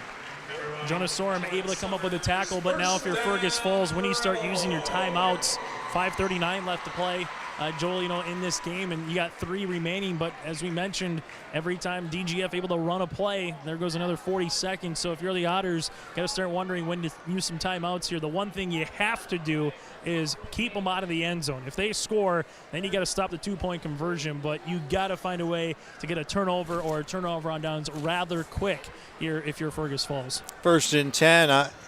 DGF at the Otters' 23-yard line. Time not on the side of Fergus Falls. Summers to the near side and bounces around some defenders, still on his feet, to the 15, to the 10, to the end zone. Summers, the 23-yard touchdown. Broke Andrew Johnson's tackle, able to get up the tackle of Samuel Sorum at the very end, and now here might be the exclamation point. This is the opportunity for DGF to put this one away with this 2-point conversion. Chase, it was one of those runs where you go, okay, he's got the 1st down, he's down here, he's down here, he's down here, and just kept going until he high-stepped his way into the end zone. Now Summers is going to come out, so bring a different running back in here, as I think he's just got to take a quick little play off, might have tweaked his ankle, but DGF has a chance again, Joel, to get up by 2 possessions. I think you might need a little bit of the oxygen there as well, as a lot of pats on the back coming. DGF trying to tag on 2 more. Rolling out is Leach. Leach eludes the tackle, throws, and it's intercepted in the end zone. So the 2-point attempt, the pass, no good, but DGF takes a 14-6 lead. 5:02 left to go on the Community Co-op scoreboard. This is Playoff Football on YourLiveEvent.com. Game Processing, a local meat and game luxury located at 121 Center Avenue West in Dilworth, Minnesota. Find a variety of sausages, steaks, beef sticks, jerky, pork chops, chicken, and much more. We also provide game processing for deer, elk, antelope, goose, pheasants, ducks, wild boar, and many more. Call us at 218-236-7440. Once again, that's 218-236-7440. Located in Dilworth, drop in at Gourmet Game Processing. We built Irie Insurance with one philosophy: hire great people and provide great service and options. We want to help protect your home, farm, crops, personal, and your businesses. Hello, this is Shane with Irie Insurance, and since day one, we have followed this golden rule to help protect you. That's why we have so many locations like West Fargo, Devils Lake, Hope, Hillsboro, Mackville, and Towner. To find out more about Irie Insurance, go to IrieInsurance.com. Irie Insurance is an equal opportunity employer and provider. And a touchdown coming for Jordan Summers and the DGF Rebels. A 23-yard run, 2-point attempt, no good, but DGF a 14-6 lead on the Community Co-op scoreboard. Welcome back to the Section 8 3A championship game. Otters and Rebels tonight. Coming to you live from our Laura Tweeten Thriving Financial broadcast booth. Visit with Laura and Ada Erulin and plan for the future. It's going to come down to this final 5 minutes for the Otters. And the kickoff should be returned to about the 35 for Fergus Falls. Cole Zierden brings it to the 35. And Chase, if you're the Otters, you have 2 timeouts left. Make that 3 timeouts left. You need a touchdown or 2-point conversion at least to get us into overtime. You got to be quick, but you don't want to hurry too much. The nice thing is you got the entire playbook still at your disposal. If you want to throw short, if you want to run the ball, you still have obviously enough time that with under 5 minutes to play. But now is you just have to have a feeling, Joel, you're probably not going to get a second chance at it just with how DGF's offense has been able to just turn out yards, possession in and possession out. Filkey has trips left. With some time, is able to connect in the hands of Zierden, who is tackled at the 35-yard line. 4-yard pickup for the Otters. And that 4-yard game is going to be there. The one thing is, though, that when Filkey sees it, he's got to get rid of it awfully quick because DGF, they can find a way to make a good stick, find a way to maybe get a strip on the play as well. But when Filkey sees that, those little 4 or 5 yards are going to be there because the Rebels don't want to give up the big play. So you're going to have to just take what the defense kind of gives you here, Joel, on this drive. 4 minutes, 23 seconds and counting. Otters driving to try to tie and keep their season alive. 2nd down and 6. Faking the handoff. Dilkey will tuck and run. Goes to the outside to the 40, to the 45. He's inside of Rebel territory. Picks up a block, cuts to the inside, taken down at the 36. How about that for being a playmaker, Chase? He made 2 guys miss on the boundary. Jordan Summers was one of them. Then he had the lane and able to get a healthy gain. One of the best rushes of the night for Fergus Falls comes at the right time. And same deal, Joel. You get the big play. Now you're knocking at the door, and you still got enough time here just to run whatever you want on the offensive side. 1st and 10, Otters at the 35. Inside of Rebels territory. Trips left. Let's see what Thilke chooses to do here. He comes back. Pump fakes again, and gets taken down for a loss. He took a little too much time. I believe that was Logan Bitker who takes him down for a loss of 1 or 2. Logan Bicker, this guy just makes plays, doesn't he? He lays out his body out there. This is what you want. This is a senior leader at 6'1", at 190. You look at this Rebels team, and you know what? There might not be a 10, 12, 15 senior class, but the guys that they have playing right now, leaving it all on the line here for DGF and head coach Anthony Soderberg. Loss of 2 for the Otters. 2nd and 10 at the 37. Approaching 3 left to go. Otters need 8 to extend this season. Handoff to Thacker. Thacker finds an opening. Gets the 1st down, or actually may just be shy. We'll see where they spot on that tackle. From our vantage point on the sideline here, Joel will be about 1.5 yards shy of the 1st down, but after a tackle for a loss, you couldn't ask for anything better to put yourself in 3rd and very manageable, and first comes to worse, even a 4th, and seems like the QB for Fergus Falls right now, Carter Thilke, trying to play through a little bit of an injury as he's kind of hobbling along here late in the 4th quarter. 3rd down and 2. Otters at DGF's 27-yard line. Approaching 2 minutes to go in the game, inside of 2.5.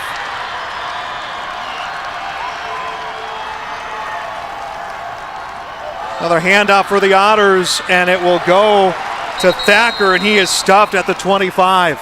Enough for the 1st down, able to, turn it back in, didn't plateau, knew where he needed to get to, gets the 1st, and Fergus Falls again, Joel, this is perfect. 3 timeouts remaining. You got 25 yards in front of you. You're not going to allow DGF much to try to answer. You couldn't have scripted this almost any better right now if you're Fergus Falls in terms of the situation and where you're at right now for the Otters.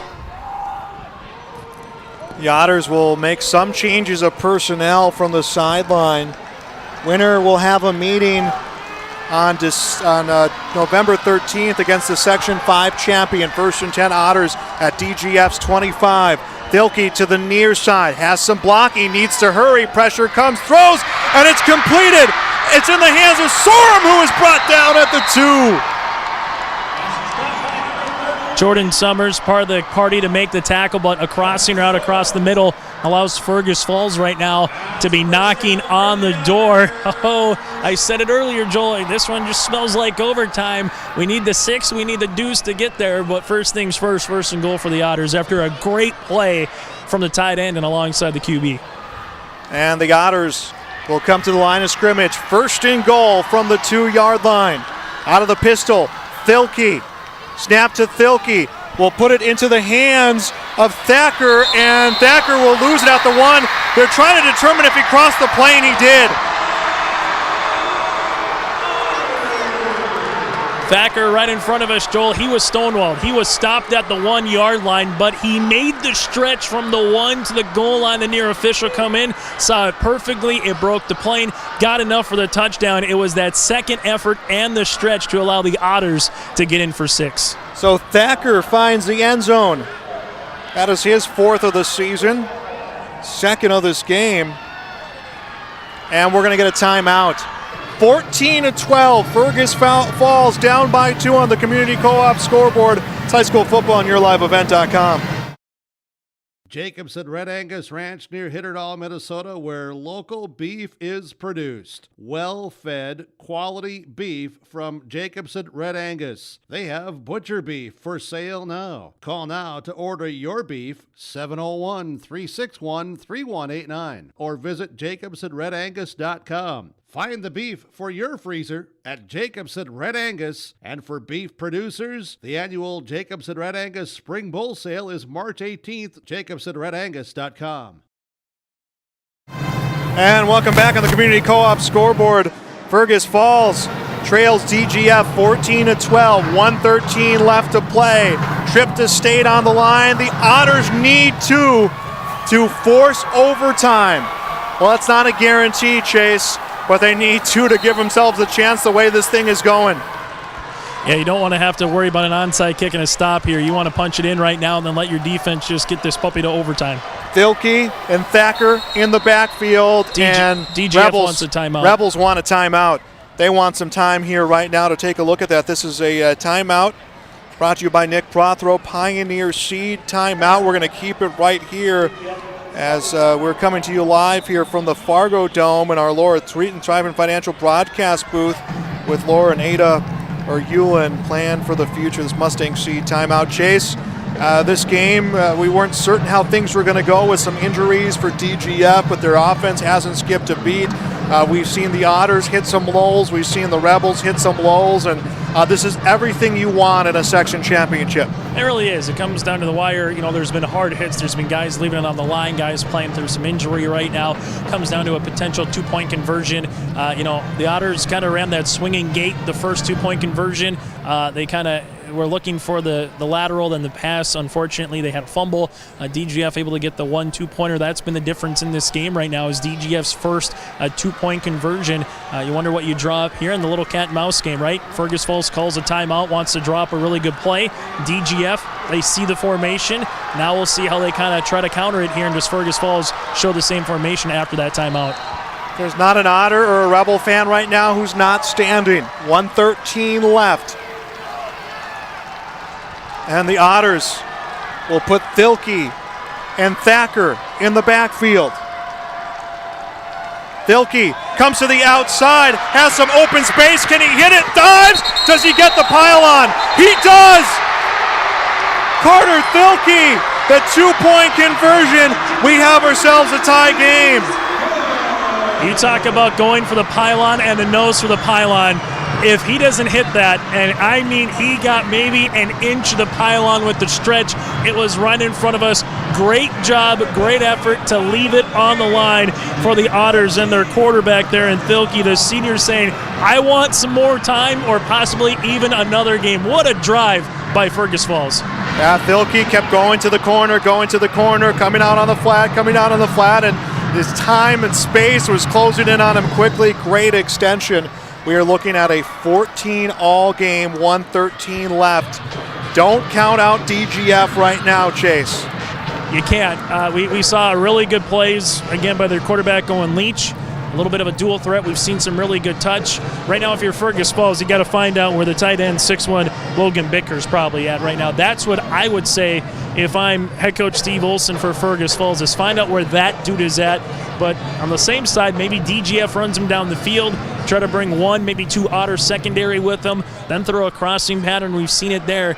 Be curious to see how aggressive Anthony for DGF Soderberg, how aggressive as a coach here after this return. Where are you at? Where do you kind of want to find a way to win it in regulation? Or do you just say, you know what, let's find a way to good old-fashioned overtime and put the ball in the 10-4 downs, and let's see who can muscle one in one more time, Joel. Manteuffel will do the kicking for the Otters. 1:13 left. 14 all on the Community Co-op scoreboard. And we get a whistle right on the kickoff. I did not see it. We get the Otters going early, Chase? I believe so. I think we're going to get an offside on Fergus Falls, and that was a great kick, too. That's the disappointing thing. I mean, you talk about sometimes we've heard in special teams over the last 4 or 5 years, right, making an adjustment on the kickoff and kind of kicking it to a corner. That was inside the hash to about the number at the 2-yard line. You couldn't have placed it any better if you're Fergus Falls, Joel. That was a beautiful kick that was negated by the penalty. Now, makings of an instant classic here. 1:13 left. A touchdown for DGF will more than likely seal a win. The Otters trying to prevent that from happening. They want free football out here for their fans at the Fargo Dome.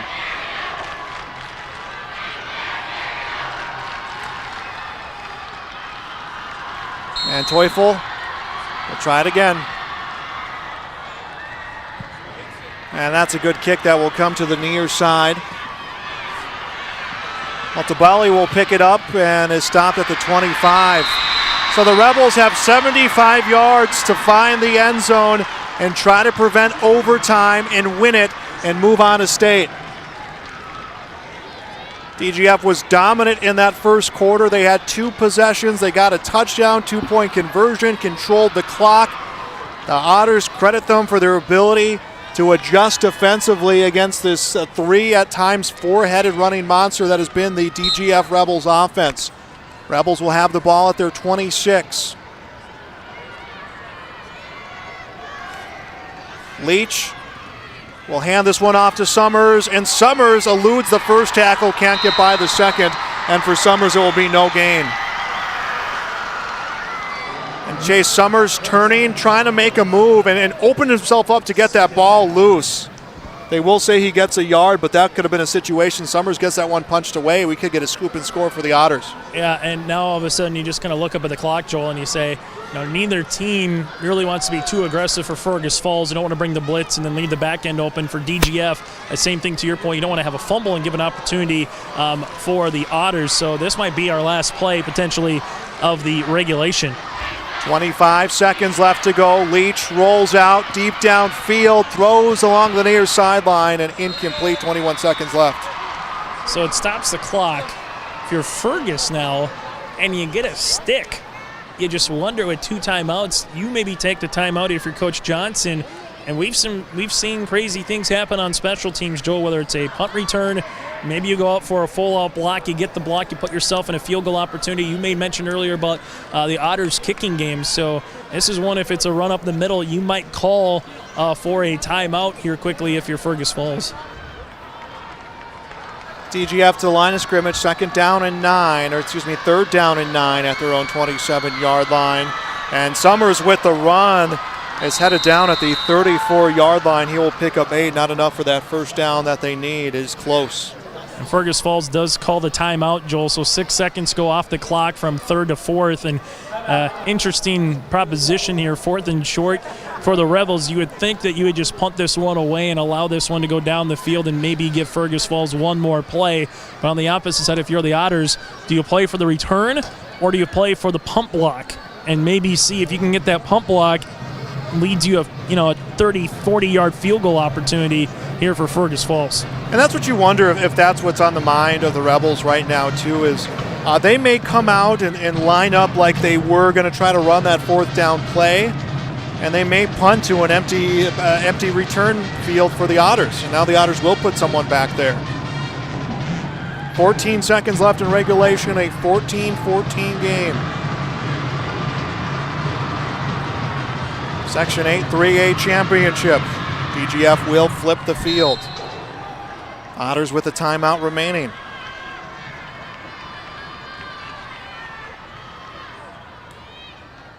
And a big boot on that punt, and it will be picked up at the 40. Otters will try to get some return yardage down to the 49-yard line, and 3 seconds left to go in the half. Well, you got a Hail Mary situation, right? 50 yards. You know, if you're not going to get a chance at a field goal, at least you get a chance at a Hail Mary situation. I tell you, a guy that's trying to power through this game literally is Jordan Summers. When he gets a chance to come to the sideline, he's stretching out, trying to get some water in him. But this is a guy that's playing through some type of cramp or an ankle injury. He is leaving everything on the floor right now on this field for DGF. This is what you see when it gets to this time of the season, whether it's a junior, seniors. You're trying to battle through anything that you possibly can to help out your team. Yeah, we are looking at a tied game right here. 14-14, 3 seconds left. Otters could take one shot at the end zone. Let's see if that's what they do. As rolling out is Thilke. Thilke tucks and runs, will elude a hit and will come to the sideline. And regulation has come to an end. We have played 4 complete quarters here at the Fargo Dome. It is the Fergus Falls Otters 14, the DGF Rebels 14. We are back on YourLiveEvent.com. Randall's Excavating of Glendon, specializing in underground site utilities and repair. Randall's Excavating is experienced in underground utilities, specializing in water lines, sanitary sewer, and storm sewer, from site preparation and trenching to the installation of all site utilities. They respond to emergency repairs for water leaks, fire protection lines, fire hydrants, sanitary and storm sewer lines for all commercial and residential needs, including camera inspections too. Contact Randall's Excavating with over 20 years of experience, 701-219-9126 or randallsinc.com. This is Jim Lund from Legacy Seeds. Did you know in a bag of seed, 100% of the yield potential comes from 2 components, the seed's genetics and the seed's quality? Here at Legacy Seeds, along with delivering the most cutting-edge genetics, we pride ourselves in having some of the industry's highest quality standards. Because we know each spring, a farmer gets one chance to plant with the highest yield potential, and here at Legacy Seeds, we're just the company to help you do it. Contact Bruce Colseth, District Sales Manager in Thompson, 701-741-2473. Welcome back to YourLiveEvent.com. Free football out here at the Fargo Dome for the Section 8 3A Championship. The DGF Rebels against the Fergus Falls Otters, and the Otters getting that late touchdown and 2-point conversion run from Carter Thilke. And Chase, momentum feels so evenly matched right now going into this overtime period. It's been an instant classic. I think we've thrown that around a few times, but that's exactly what it feels like here. And this is what you want a section title game to be, an opportunity for State as they flip the coin right now, and it looks like DGF is going to get the opportunity to decide if they want the ball or if they want to defend. And, you know, Joel, in high school football, put it at the 10-yard line, 1st and goal, and you get the opportunities to get in the end zone and find a way. And here's where those 2-point conversions might win or might lose you a particular contest. So we'll see what the Rebels do after the coin toss here, Joel. On October the 15th, DGF defeated Fergus Falls 13-7. This one just as similar, just as low scoring. The Otters were down 7-0 at the half. They allowed nearly 140 rushing yards in the first half against DGF in that last meeting. It was tied at 7 going into the 4th quarter. A lot of similar makeup to this matchup. The Rebels victorious that last time, the Otters on the losing end. Overtime in the 3rd of the 4 games played here overall today at the Fargo Dome. For us, it's the 2nd of our 3 broadcasts. Our crew getting ready for Ada Borup, Mahnomen Waubun for the next broadcast. Again, if you missed this game, that game, we want to check out any of our other ones, visit us at YourLiveEvent.com. Subscribe and like our YouTube page.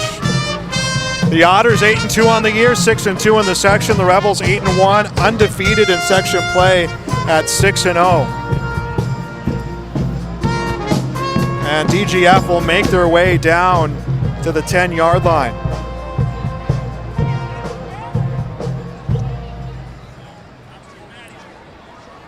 Chase, these players right now, you can give up that score, you get a chance. I mean, there's just a lot going through your mind, and I really think it's cliche, but I think right now all these players, it is that one snap, one play at a time mentality. Just got to find a way, if you're DGF, put this one in the end zone, and if you're Fergus Falls, if you just find a way to stop them, then all of a sudden a field goal, gets you an opportunity to win. So we'll see what they do here. As it looks like for very few times we've been able to say Owen Leach potentially going under center here, Joel, for DGF. Not just Leach under center, but Logan Johnson will drop into the backfield. So this is a deep inside of Coach Soderberg's playbook right now. This is stuff that they save for these situations, as the Otters defense will get looks at things they probably had not seen, and they'll get some movement on the line right away. That's 5 yards. So now all of a sudden a first and goal from the 10 goes first and goal from the 5.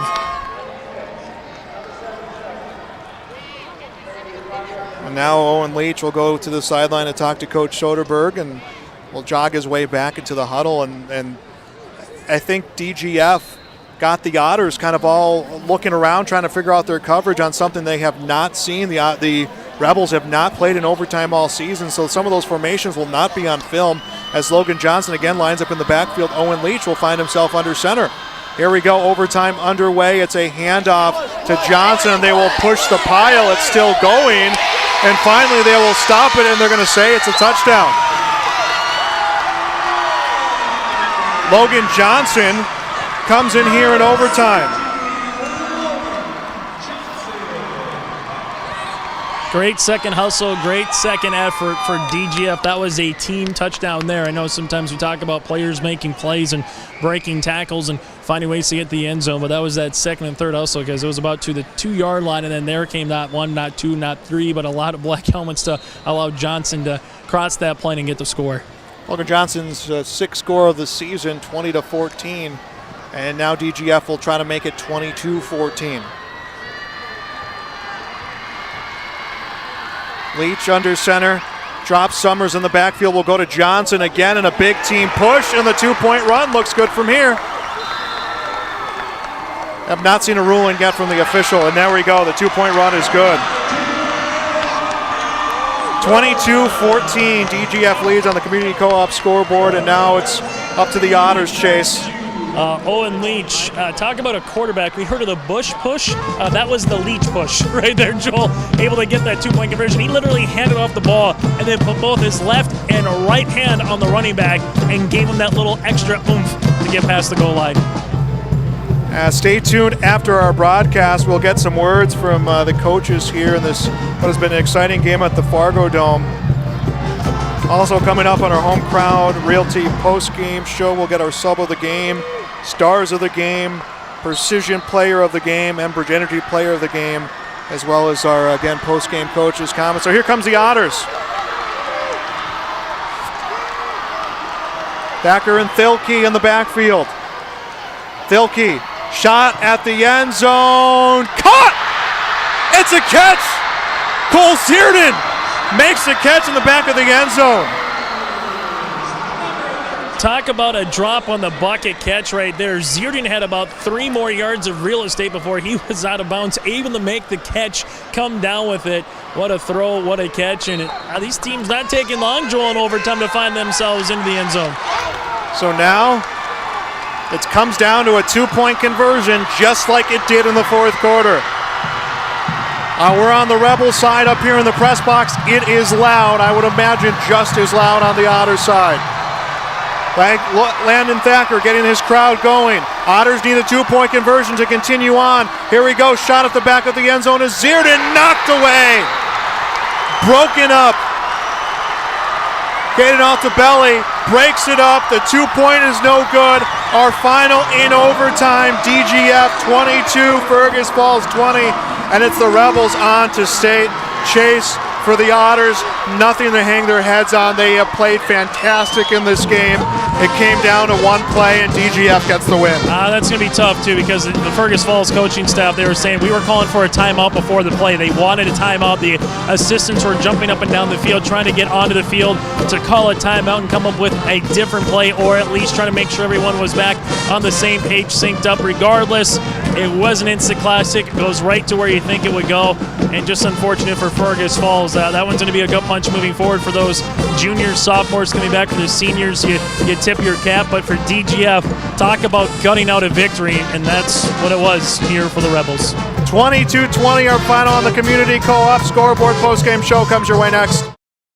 Insurance and Grinnell Mutual, your prosperity is our purpose. Our coverage is backed by comprehensive insurance products and great customer service. In fact, serving you is our top priority at Linfors Insurance. We believe business is based on trust, and you trust us to serve you so you can trust in tomorrow. Contact the Linfors Insurance Agency, your local Grinnell Mutual agents, for all your insurance needs. You can visit with them at their locations in Foston, Bagley, Clearbrook, new location in Mahnomen, and now in Ada. Trust in tomorrow is a registered trademark of Grinnell Mutual Reinsurance Company. I've got a math question for you. When you add tolerance, subtract prejudice, and multiply efforts to treat one another with respect, what do you get? Less division. And school sports have it down to a science. Looking for an example of what can happen when we realize there's more that unites us than divides us? Look no further than high school sports in Minnesota. This message presented by the Minnesota State High School League and the Minnesota Interscholastic Activities Administrators Association. Home Crown Realty post-game show and an instant classic and overtime win for DGF. The Rebels are on to state 22-20 in overtime, and it was a player who, we didn't say his name a whole lot, but Logan Johnson was able to find the end zone for the overtime touchdown. The two-point conversion was good as well on a run play, and DGF will improve to 9-1, remains undefeated in section play, while the Otters end their season 8-3, 6-3 in section play. And Chase, it was a tale of two games. Both teams had up and downs. There's a lot of storylines here to talk about in our Home Crown Realty post-game show, but both teams, again, just played fantastic. Yeah, they really did. Jordan Summers did a nice job out there leaving it on the field for DGF. You kind of feel like the same way for Fergus Falls, Luke Newman, Carter Thielkel, able to kind of leave it out on the field as well for the Otters. One of those games where, it didn't take too long to decide it once we got to overtime, right? You had a 5-yard penalty, able to get Johnson in the end zone. You get the two-point conversion, and again, the two-point conversions, that extra little point after attempt or the special teams is what found a DGF able to get the final say in this one, and a tough way to go out for the Otters. Give a lot of credit though, down 8-0 at the half. You probably felt like it was 16-0, but just down by one score. The way they started the third quarter play, able to go down the field, get a touchdown, and for Fergus Falls, this is a good season to carry moving forward. This is a good season to take a look ahead. This one's going to sting, but a week or two from now, as the coaches and the players coming back, you'll remember what this game was like playing in this type of environment. If you're DGF, we kind of said getting over the mountain, finding ways to get to a section title, win the section title, and now try to find ways to get down the U.S. Bank Stadium. This has been a proud football program. We've seen Barnesville. We've been able to see Hawley. Moorhead would have more than likely got there last year if it wasn't for COVID. But at the end of the day, again, really good football in and around the Fargo-Moorhead metro area, particularly here with Fergus Falls and what we saw here by the Rebels. A lot to come on our Home Crown Realty post-game show. Home Crown Realty, Eric Smart and Braden Dahl, licensed in Minnesota and North Dakota. Home Crown Realty. Still to come, our Benedictine Care Community Game Summary. Our sub of the game brought to you by Subway and Ada. Our star of the game brought to you by Darren Ramey, Insurance Brokers of America. Precision Player of the Game, Enbridge Energy Player of the Game, as well as our post-game comments coming from Barrick Family Farm. All that still to come, but on our post-game show, Chase Miller going to try his best to get to some of our players down on the field. As for those watching, a chance to see this DGF Rebels team celebrate their victory here in this contest. Let's get our Benedictine Care Game Summary. We may have to cut into that if Chase is able to track down some of these coaches. It was DGF dominating the first quarter in the first half of this game. They got a touchdown at the 4:44 mark. It was Nick Wally, the 10-yard touchdown run. Two-point conversion was good, and DGF would lead the game 8-0 at the half when they put up nearly 140 rushing yards and kept the ball out of the hands of the Otters. Otters would finally get on the scoreboard in the third quarter. It was a 3-yard touchdown run that came from the Otters, Landon Thacker. The 2-point run was no good. That would make it an 8-6 game going into the fourth quarter of play.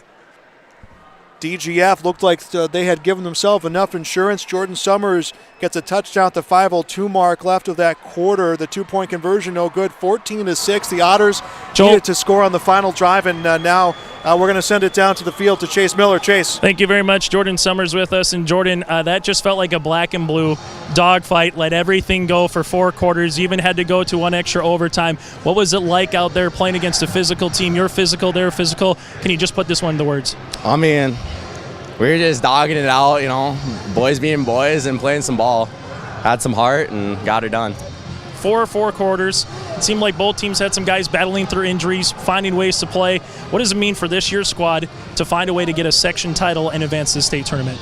You know, it means a lot, but we're kind of expected to do this at this point, really. It's just tradition. Can you talk about your touchdown run, able to break a couple tackles to the near sideline there, get in the end zone? Just kind of take us through that play. Saw some daylight, ran through some people and scored, and I just wanted that touchdown. Final thing for you, Jordan, when you saw that you guys got the touchdown, got the 2-point conversion, Fergus first play answers with a 10-yard score, and you see your teammate there in Caden able to bat that ball away. Just take us through the emotions knowing that you were a section champ. I mean, I was hyped. I knew he was going to do that, come through. He always does, and it's just that. It's just that. Hey, Jordan, thanks so much for your time, and best of luck next week. Thank you. Back to you, Joel. That was Chase Miller talking with Jordan Summers, running back for the DGF Rebels. Those comments brought to you by Barrick Family Farm. For career opportunities, visit barrickfamilyfarm.com and like them on Facebook. This is our post-game show. Our post-game show brought to you by Home Crown Realty and our Benedictine Care Community Game Summary. Again, going back to that 4th quarter, less than a minute to play. The Otters need a touchdown. They do get a touchdown that they needed late in that game, and let's send it back one last time to Chase Miller. Thank you very much, Joel. Anthony, first and foremost, congratulations on the title. I know you kind of talked about some of the adjustments that you're going to make at the second half. Fergus Falls able to come down, get a score, and you knew you were going to find yourself back in a ball game. When it got to overtime, what was kind of the message to your team on the sidelines, able to find a way to get in the end zone that first drive? Well, first off, I want to say hats off to Fergus Falls. They played a hell of a football game. They got a hell of a football team. They're really well coached, and you know that just came down to one play to decide it all, and it fell in our favor. But you know, hats off to them first and fourmost. Going into overtime, we ran a little. We don't go on 2 very often, but when we do, we usually get 5 yards, and that put us in first down and 5. And after that, we're going to rely on our team, and we're going to just run what we call wedge. And it went for 5 yards and scored, so we ran it again for 2, and we were able to get that 2-point conversion. And, you know, they threw it to they got 2 really good wide receivers on that touchdown. And then it was just, you know, you put the ball in the air, that's the problem. You don't know what's going to happen to it. And the ball hit the ground, and we won, and that's about it, all I know. You talk about Caden's play there. It seemed like he was the guy in the back end of that secondary, able to get enough there on the corner against the wide receiver play. Just did enough, so to speak. Yeah. What was it like when you saw that going to be an incompletion ball hit the turf? Can you just kind of go through that play? Ball hit the turf, no flags. I went ecstatic.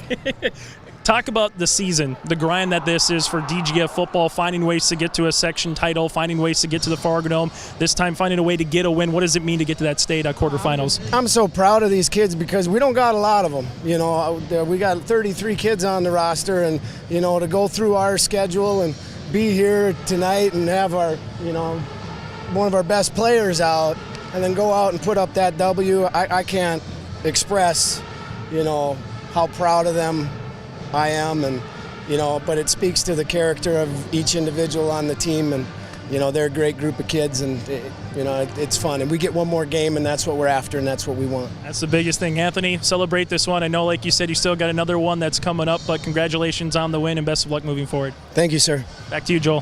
Thank you, Chase. Good chance to talk to the head coach of the DGF Rebels, and continuing on again with our post-game and talking about our post-game recap in our post-game show.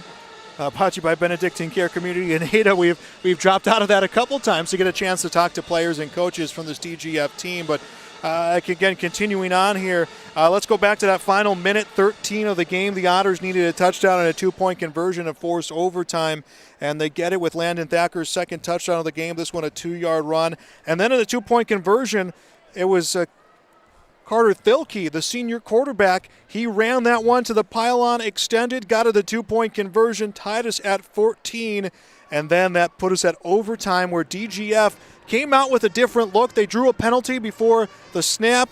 They started their overtime drive from the 5-yard line. Logan Johnson wedged his way into the end zone, and then DGF got the 2-point running play.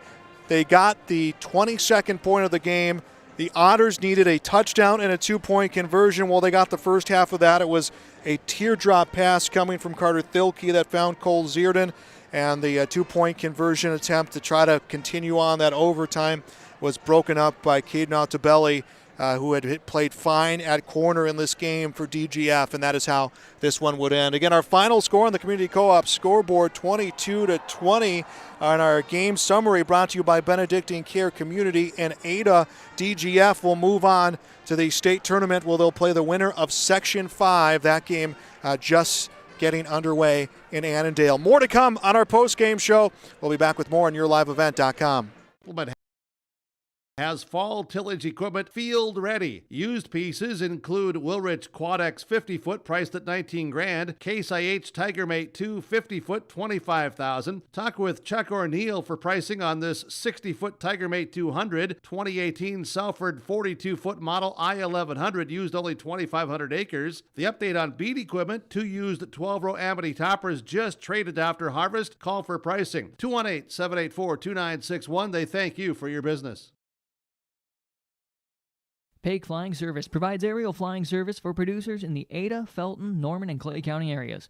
Brad and Jane Pake provide these services for producers of wheat, corn, beans, beets, and sunflowers to help manage your pest and weed problems in the field. Give Brad Pake a call at 701-261-5299 to discuss how they can help your operation with aerial spraying service. Brad and Jane Pake look forward to providing their aerial flying services to producers in the Norman and Clay County areas. Call Pake Flying Service of Felton, 701-261-5299. And welcome back to our post-game show, our Home Crown Realty post-game show, 22-20. Fergus Falls falling to DGF. Congratulations to the Rebels. Congratulations to the Otters on a fine season. It's on to state now for the DGF Rebels. On our Home Crown Realty post-game show, time now to hand out some post-game awards. First, our Subway Sub of the Game, and that will go to Nick Wally, the sophomore, part of that 4-5-man running back rotation for the Rebels. He scored the game's first touchdown, coming in on his first carry of the game, finds the end zone in a game where every point mattered. He is our Subway Sub of the Game. Dine in, take out. Subway Ada wishes to say thank you to all those who have stopped in and continue to be regular customers at Subway Ada. Mark and the staff wish the best to those in competition of the day. And our Stars of the Game brought to you by Darren Ramey, Insurance Brokers of America and American Federal Bank in Ada. Our Stars of the Game, well, there is many to name on both sides of the football. 2 that stand out for the DGF Rebels. First, going to have to go with Jordan Summers, the running back, who shouldered the load, especially in that first quarter for the Rebels, also gets a touchdown. He is one of our Stars of the Game, and we're going to have to go on the defensive side for Caden Altabelli, who broke up that 2-point conversion attempt in overtime and ultimately was the play that lifted DGF to that overtime win and a trip on to state. So those are our Stars of the Game. For the Otters played fantastic today. That will go to their quarterback, Carter Thilke, and Landon Thacker, their running back. Both of them played phenomenally today for the Otters. Those are our Stars of the Game, brought to you by Darren Ramey, Insurance Brokers of America and American Federal Bank in Ada. Our Precision Player of the Game, brought to you by RDK Enterprises of Hillsborough and Drayton at 701-636-2119. Precision Player of the Game, Caden Altabelli again. He will get that Precision Player of the Game for the play that he had played at corner. Again, a precision play to get his hand on that football to break up what could have been a 2-point conversion that would have allowed this game to continue on. So those are our Precision Player of the Game and our Enbridge Energy Player of the Game for this Section 8 3A championship. Our Energy Player of the Game, that will be, again, the running back for the DGF Rebels, Jordan Summers. He will be the Enbridge Energy Player of the Game. Learn more on the completion of the Line 3 pipeline at enbridge.com. That will do it for our post-game show, our Home Crowd Realty post-game show. My thanks to our sponsors who allow our broadcast to happen on yourliveevent.com. My thanks to Joey, our cameraman, who's done now will be all 3 of our games at the Fargo Dome. And my thanks to Chase Miller, who has been on the sideline for tonight's broadcast. Joel Morgan, remind you of our final score from the Fargo Dome on the Community Co-op scoreboard. In overtime, it is DGF Section 8 3A champions. They defeat the Fergus Falls Otters 22-20. Thank you for watching high school football on yourliveevent.com.